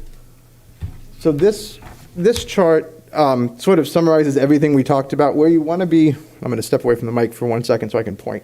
The important things, again, where we're looking at trustee area 3, the 8.2%, trustee area 4, the 4.1 negative. Those are the 2 trustee areas that are really creating that 12% imbalance. And so those are where we would be looking at making revisions. And again, the revisions are focused on bringing that population back. If we go back 1 slide, so what we're talking about again is area 4 is underpopulated, area 3 is overpopulated. And so as you can see, they don't touch, but what we have is this kind of common area here. I think that's running along Nevada Boulevard. And what would likely be required is shifting some of 4 into 5 and some of 5 into 3 along that area. And that should be, again, when we go through this process, what we're looking for not necessarily is to redo the entire process that you did when you adopted the maps, because that was the result of a lot of community engagement and thought by the board. We don't need to reinvent the wheel in a sense. What we're trying to do is figure out how do we respect that and make the necessary population changes to get us back under 10%. And while we haven't actually started on that work, that's most likely what we would be looking at. And I'm sure Doug will correct me if I am overstating that at all. And then, so anyway, this is the summary. Last thing, just real quickly, these are some of the same considerations we talked about, or you talked about when you went through this process the first time. Again, while we'll be looking at all of these, primarily that population one, which is the first criteria, we're going to be looking to make minimal changes to just bring that population balance in, not necessarily revising the entire map. So with that summary, unless I missed anything or got anything wrong. Okay, perfect. I'm a demographer now. Okay. If there's... You good? If there's any questions, be happy to Questions for the answer. board? Trustee Mack, and then I have a question. Yeah. No, you go. Yeah, Okay. we get the, So the bullets. it seems I'm looking at the map actually. So if you pull that up, so 3 and 4, and shoot, I'm trying to remember. So Diane, you're 4, I guess, right? I'm 5. 5, okay. And you're 3? Okay. So and 4 is the vacant one, right? Yeah. Along with 2. Okay, got it. So if the intention is, or the best solution is to do some sort of a kind of an in and out with 3 and 4, right? A swap. How do you do that when they're not contiguous, when they don't connect? Yeah, so, and actually, this was something I should have mentioned at the end of the presentation, but I'll answer your question, which is that what we'll be doing is with board direction tonight, the next steps in this process is to come back with draft maps that show how those revisions may be made, and there may be a couple different looks to how that'll happen. So that'll be the next steps in this process. We're not going to just go off and you'll never see this again. What would probably happen is you take a portion of probably this corner of 5, move that into 4, so you'd move the 4 boundary west, and then to offset that, you'd move the 5 boundary into 3. So essentially, we'd kind of shift from right to left. Okay. So it affects 3 trustee areas. Right, understood. Yeah. 3, 5, and 3, 4, And then, 5. is there any need for us to consider election cycles in this? Probably not, right? I mean, because you got, 1, 7, 2, and 3 in one cycle, and then 4, 5, and 6 in the upcoming cycle. Is that relevant? Not really, and the changes Okay. we're going to be making, we're probably not going to be affecting any of that, so I don't think we'd need to be looking at that this time. Yep. So the topic that's before us is, the recommendation is superintendent recommends the board direct staff and cooperative strategies to prepare revised population balance trustee area maps for the board's review. So our duty tonight is kick these guys off and get them going. The I'll make a deeper motion. conversation. You want to move? Did Yeah, you just I'll move? Yeah. Yeah, Julie just moved, or Debbie just moved. Derek just seconded. Any other comments? Okay, we got principals waiting for us, so all in favor? Danny, a revisory vote, yet 7, 1 advisory vote, we're good. Sir, thank you very much. We have a whole, people who have to go to work in the morning. No problem. Pleasure to be here. Thank Thanks, you. Doug. You're welcome. Okay, the next item is number C, approval of the single plan for student achievement, 8 of them. Dr. Derby? Right, so you started out with a lot of fun from San Ramon, and now we're going to have more fun because we get to hear about all the schools and all the things that they're doing to implement the 3 Cs. And I think it's important for you to hear how differently they do that and what they have in common as well. And Jen's going to kick it off like she did the other night, and then each of the principals will come up and share their own plans. And it's really important for you to know that Jen had the changes made in the format so that we are ready for a compliance review. And it's very important to know that there's all of these things that she had to be watching out for and the changes that need to be made. So you're going to see a little different format, and you probably have already read them. But it is in preparation for what we need to do for compliance, which is great. So I would like to hold the questions. If you can jot questions down for each one, to hold them to the end, and then we can ask any questions that you like. Okay, thank you, Jen. Okay, Thank well, you. Thank you so much for having us tonight. Trustees and Superintendent Derby, as mentioned, we're here tonight with the elementary school principals to present their single plans for student achievement. You heard a very similar introduction last week, so I'm going to be very brief. But I do want to speak a moment to what Superintendent Derby mentioned, and also just say a bit of thanks, obviously, to Susie Hirschfield, who helps me with all of that compliance, but also to our principals. This template is not easy to use. You'll notice it looks a lot like our LCAP template. It's the first year that we've transitioned to this for our SIPSs as well. So thank you to all of you. It is clunky. We are learning, but it will make sure that we are in compliance when our next federal review comes to way. So each school district or any school district that is receiving funds through consolidated application is required to submit a formal SIPSA each year. Historically, we've brought these SIPSas to you in the spring. This year, we made a very conscious effort to bring them to you earlier because we really wanted to make sure that we had an opportunity to set goals and then monitor those goals. It's very hard for us to see what kind of growth we're making when we haven't achieved our goals or we haven't set our goals until March. So we're excited to see this shift and that everyone in this room was on board with moving in that direction. So in your presentation tonight, you're going to see that we have our typical 3 culture goals: our culture of caring, our culture of competence, and our culture of excellence. The biggest difference you're noticing on our slides or our presentations today is the addition of those very specific metrics, like moving our goals to the beginning of the school year. Our 4th goal, or our focus goal in our LCAP this year, is high quality data, making sure that we're actually measuring growth. And when we look at our fiscal responsibility, are the things that we're doing actually having an income and outcome for students? And so that's really our biggest goal. And so you'll see here what our metrics are as a district, and you're going to hear from our principals about what their metrics and their goals are at their individual school sites. So we'll be looking at our school's Youth Truth Climate Survey for our culture of caring. We're going to be focusing most directly on relationships, communication, and culture. For our culture of competence, or MTSS, we're going to be talking about the implementation of academic and social emotional tiered supports and how we're moving students in and out of those different supports. And then our final goal, our culture of excellence, we'll be looking at the implementation of our proficiency scales. This will be the first year that all staff is going to be implementing those, and we're excited to see that rolling out as we speak. So with that, I'm going to introduce our first principal of the night, Ms. Tenia Chima from Loma Verde Elementary School. And to kind of keep this flowing, they're just going to introduce the next person and move the slides forward. So we'll do questions at the end. Thank you very much.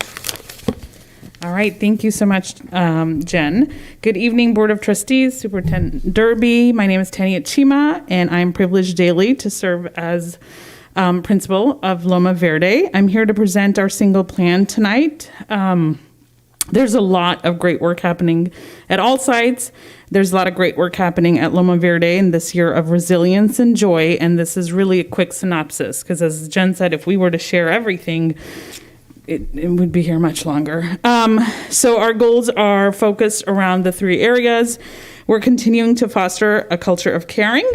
We are really utilizing our social emotional lead, TOSA, teacher on special assignment, to reinvigorate our morning meetings that we have once a week.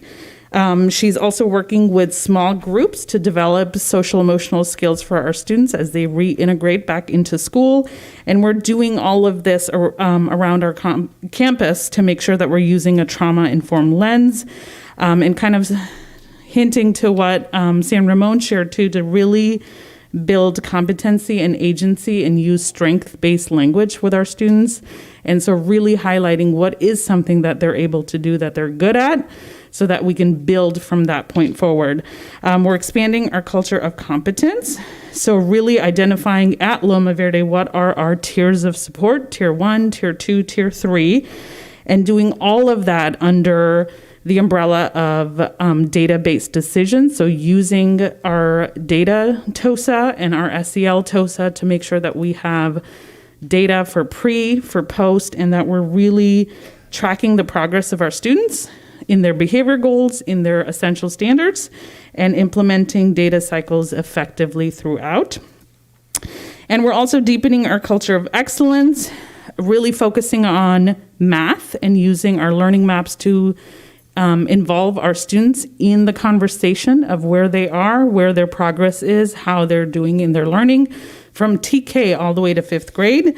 We're using our PD time to make sure that we have vertical articulation around our essential standards in math. And we're mapping our vocabulary and our strategies to make sure that we're delivering skills in a consistent way that is building upon from year to year. This year has already and will continue to have unique challenges, but Loma Verde has a committed, focused, and collaborative staff that's working together to make sure that we are meeting the needs of our students in this unique time. And I couldn't be any prouder to be part of that team. So thank you for your time. Thank you very much. We're going to take cold questions to the end. Lou Sutton. So we'll just keep moving forward. Thank you very much. Lou Sutton. I see it went too fast. Thank you. Good evening. Thank you, Board of Trustees and Superintendent Derby, for having us today. I need to lower this. My legs were falling asleep in those chairs. All right, thanks for having me. And letting me share a little bit about Lou Sutton and just give you a glimpse of, just like Tanya was saying, what we are doing on site. There is so much more happening, and I'd love to see all of you come visit us at some point.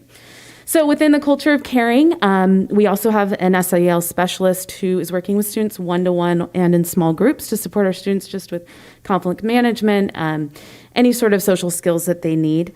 And then another part of our culture of care is really engaging our parent community. And we're doing this currently through parent technology classes, supporting families, and even doing skills as simple as emailing the school, emailing their teacher, communicating all the way up to using Google Classroom and engaging more with grades and assignments. And we're also doing some literacy classes for parents where they are learning English through reading stories with their students. In culture of competence, looking at expanding the multi-tiered systems of support. We have a data specialist, and again, our focus is on data and taking the academic data that we have to build goals for each of our students, which leads to our universal access time. Another focus for us where we're differentiating instruction for all students. And then implementing interventions. So we have a reading interventionist on site who's supporting our struggling readers, and then moving forward and having before and after school interventions to support our students all around. And then in culture of excellence, working on our PBE scales and using scales to guide our instruction, and then implementing student learning maps to engage student voice in their learning. And we actually had a great PD on that yesterday. And I see the excitement for that coming at our site. So thank you for your time today. Thank you very much. We're going to move to Linwood. Thank you. Good evening. My name is Melissa Diaz, and I'm the proud principal of Linwood Elementary School. And I always like to shout out that I am also a product, like some of my colleagues here tonight, of NUSD, which is pretty amazing. So some of the great work that we're doing here, I love listening to my colleagues, and we're all jotting down these ideas as we're listening to them, right? Because they're great ideas. A lot of it is very, very similar.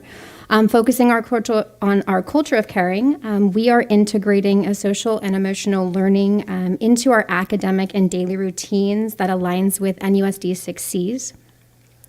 We're hyper-focused on strengthening our relationships and communication with all stakeholders. And we do this through morning meetings with our students and our staff, weekly communication to families and our staff. You're seeing our tiger tails come through every week.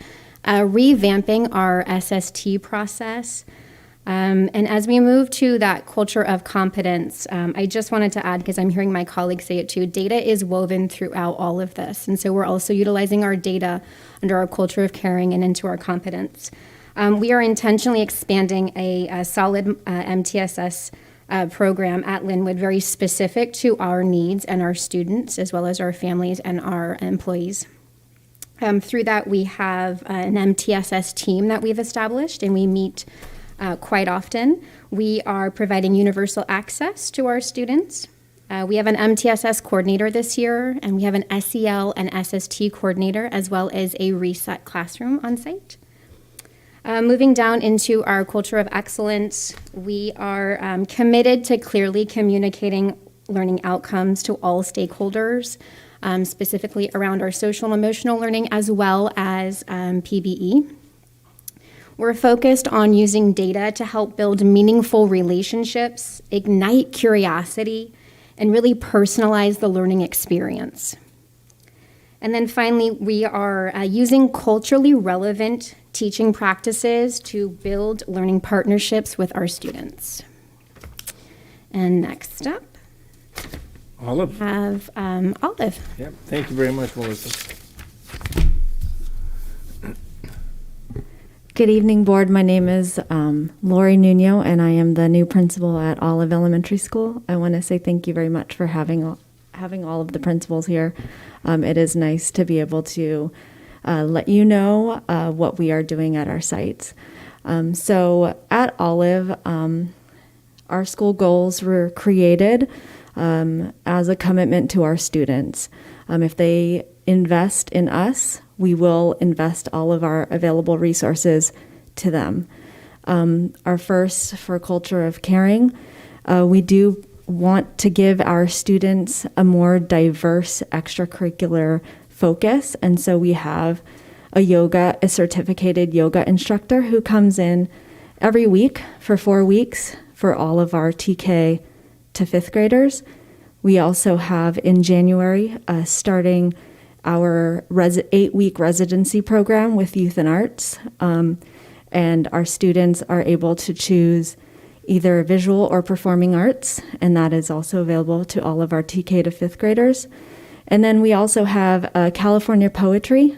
A poet comes to our 3rd through 5th grade students for a 10-week program, and and she gives our students some experience in poetry.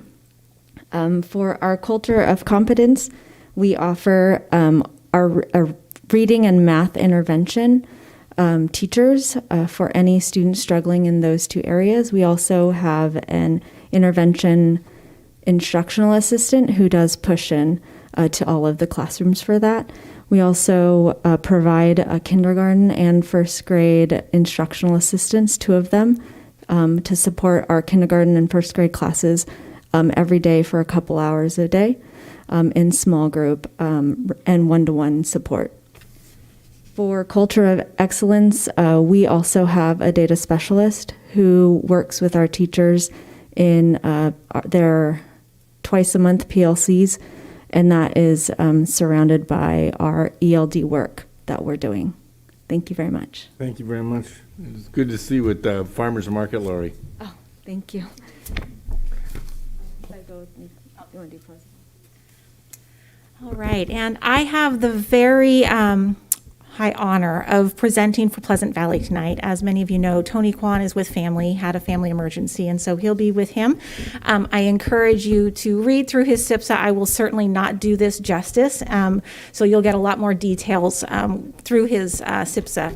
But for culture of caring, Pleasant Valley has really identified where they want to see their energy going is both in communication and really increasing the positive redirection through that PBIS, but also trauma-informed and restorative practices, which has been an ongoing practice at Pleasant Valley. And so the team has committed to that and is moving forward with those practices.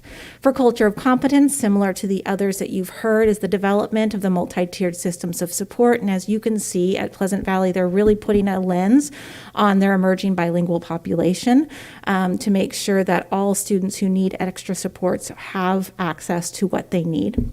And then the culture of competence, certainly moving forward with the implementation of the proficiency scales through the use of the learning maps in the classroom.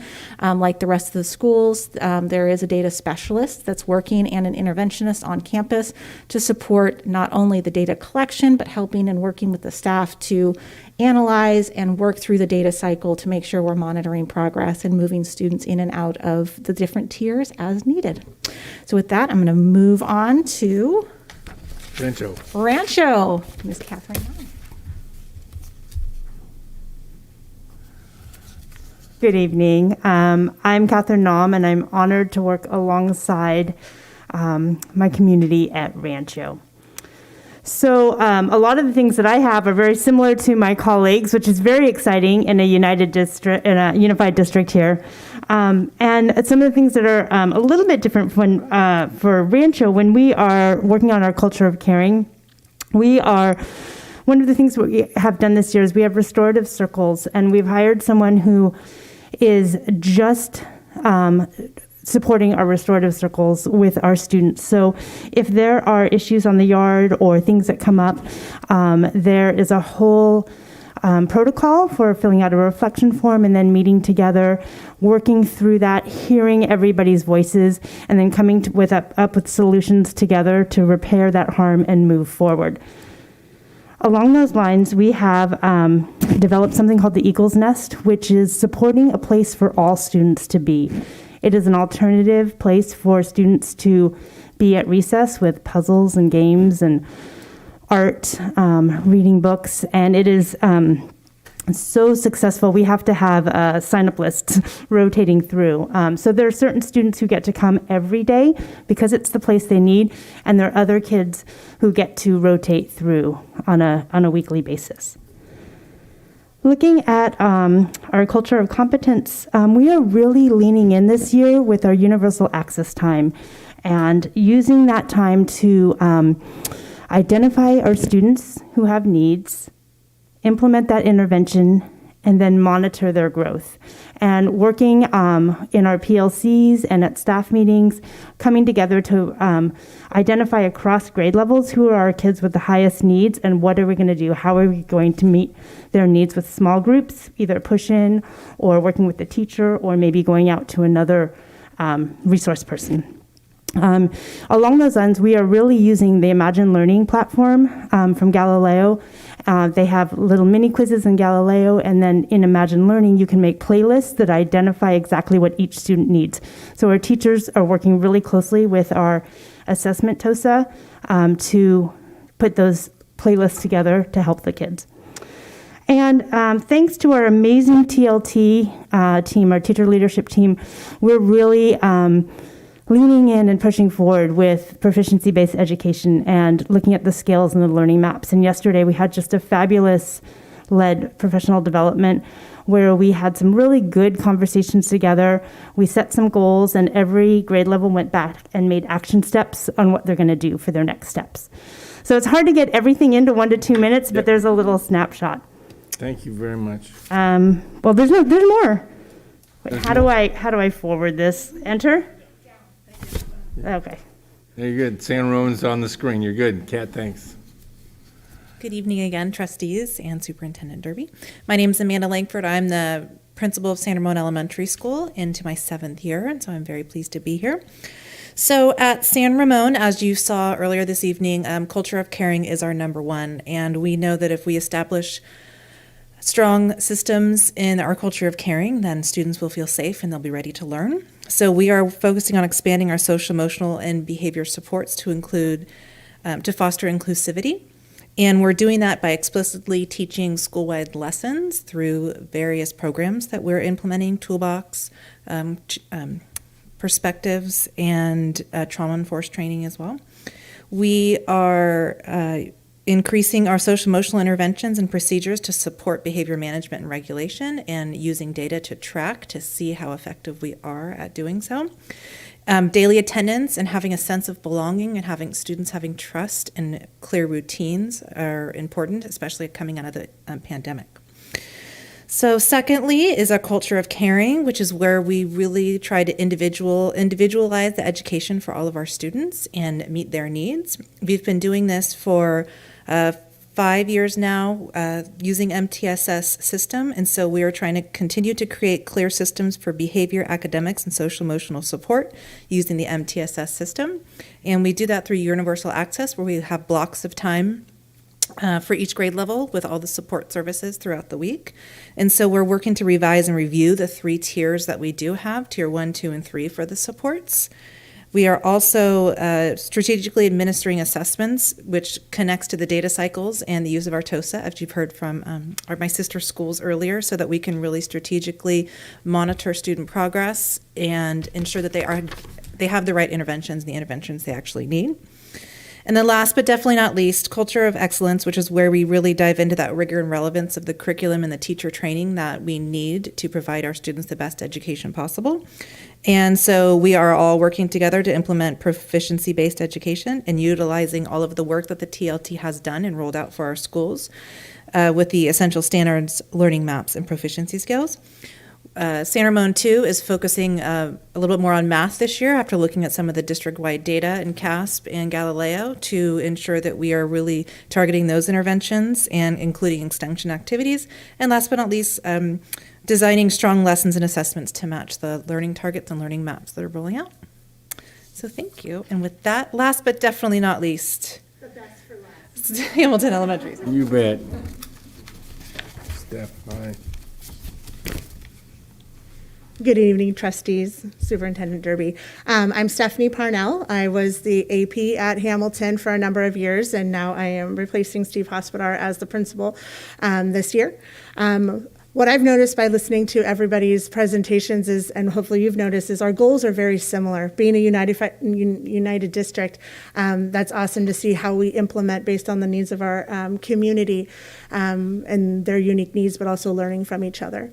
So some of the things that Hamilton provides for our students in terms of culture of caring, as with the rest of us, we are expanding our social emotional supports for our students.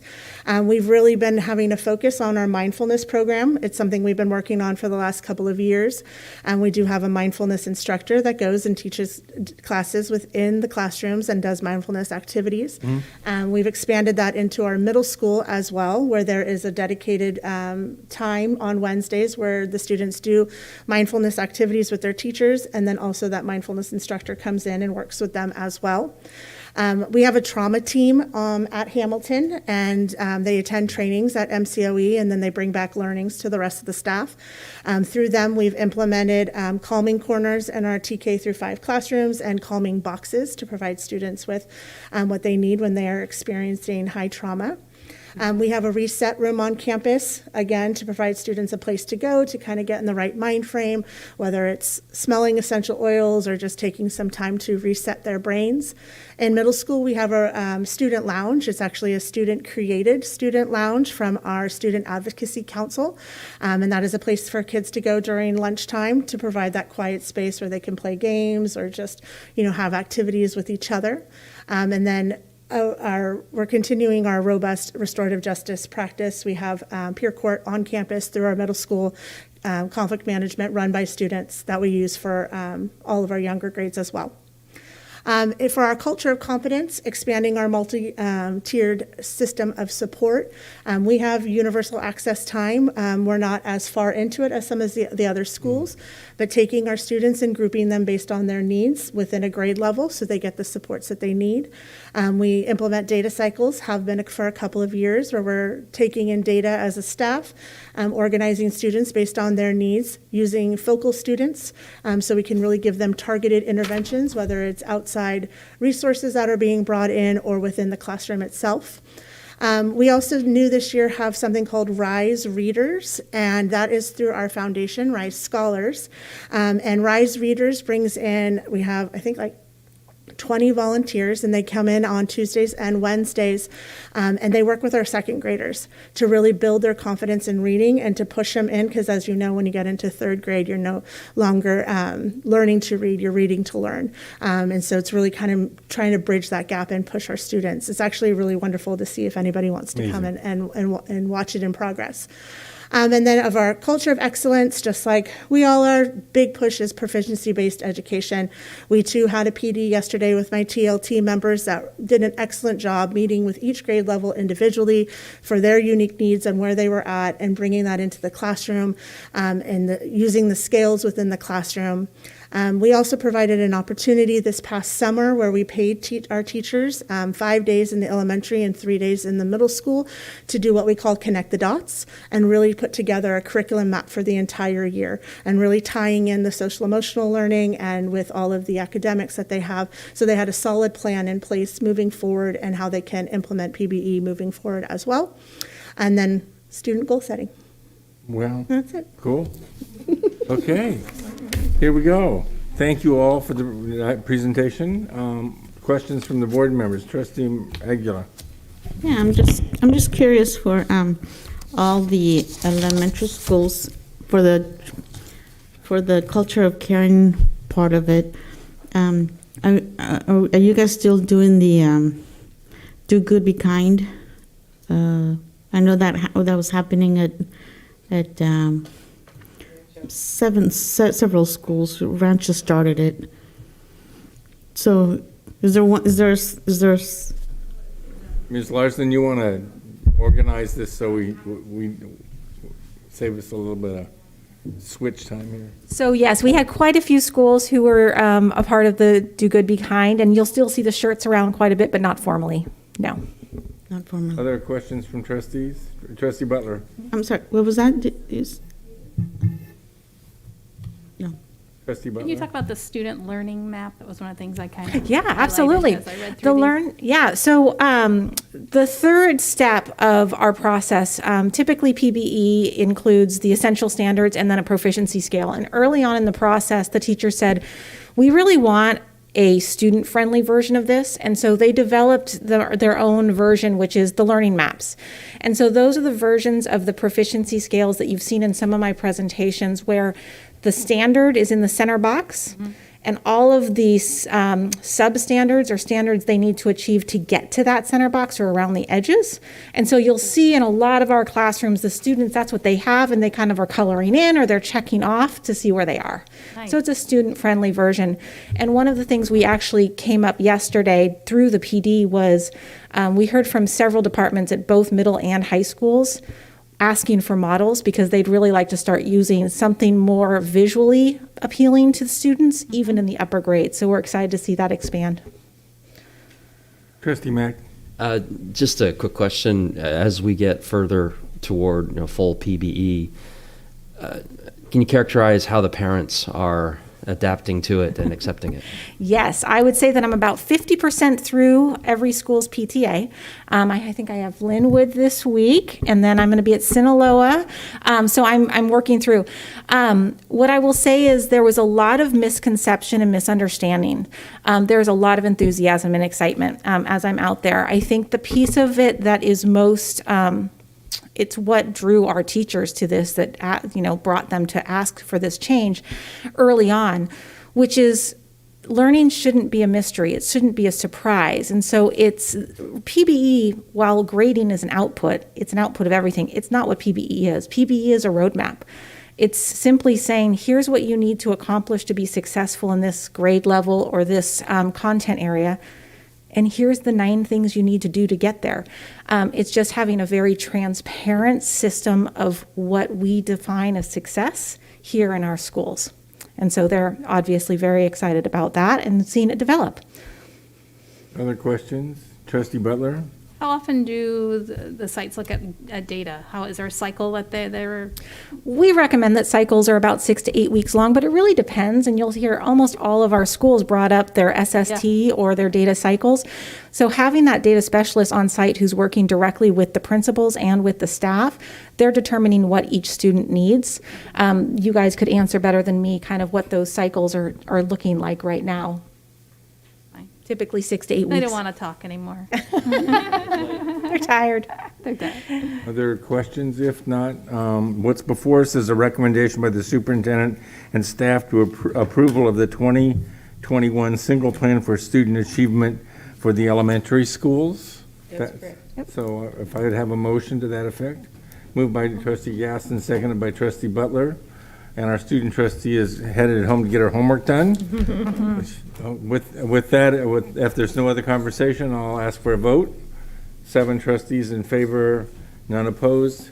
Dr. Derby and Superintendent Larson, thank you very much for the presentation. Larson, would you change seats with me? Yeah, No, so I'm I do good. have I'm one- good, thanks. Before everybody walks out of the room, I have a question. Do we know the current status of the approval of vaccinations for 5 through 11?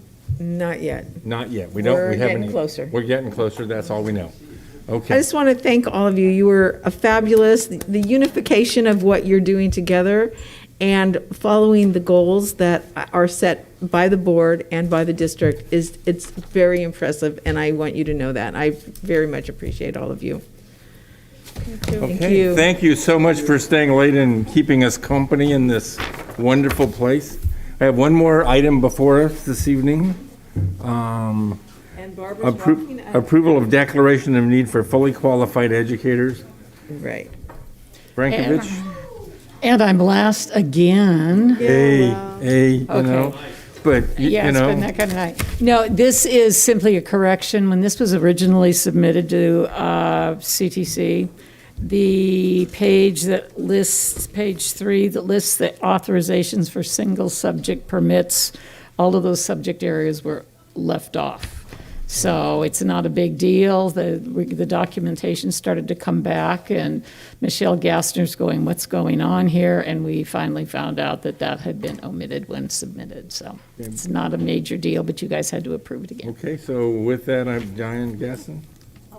A move approved.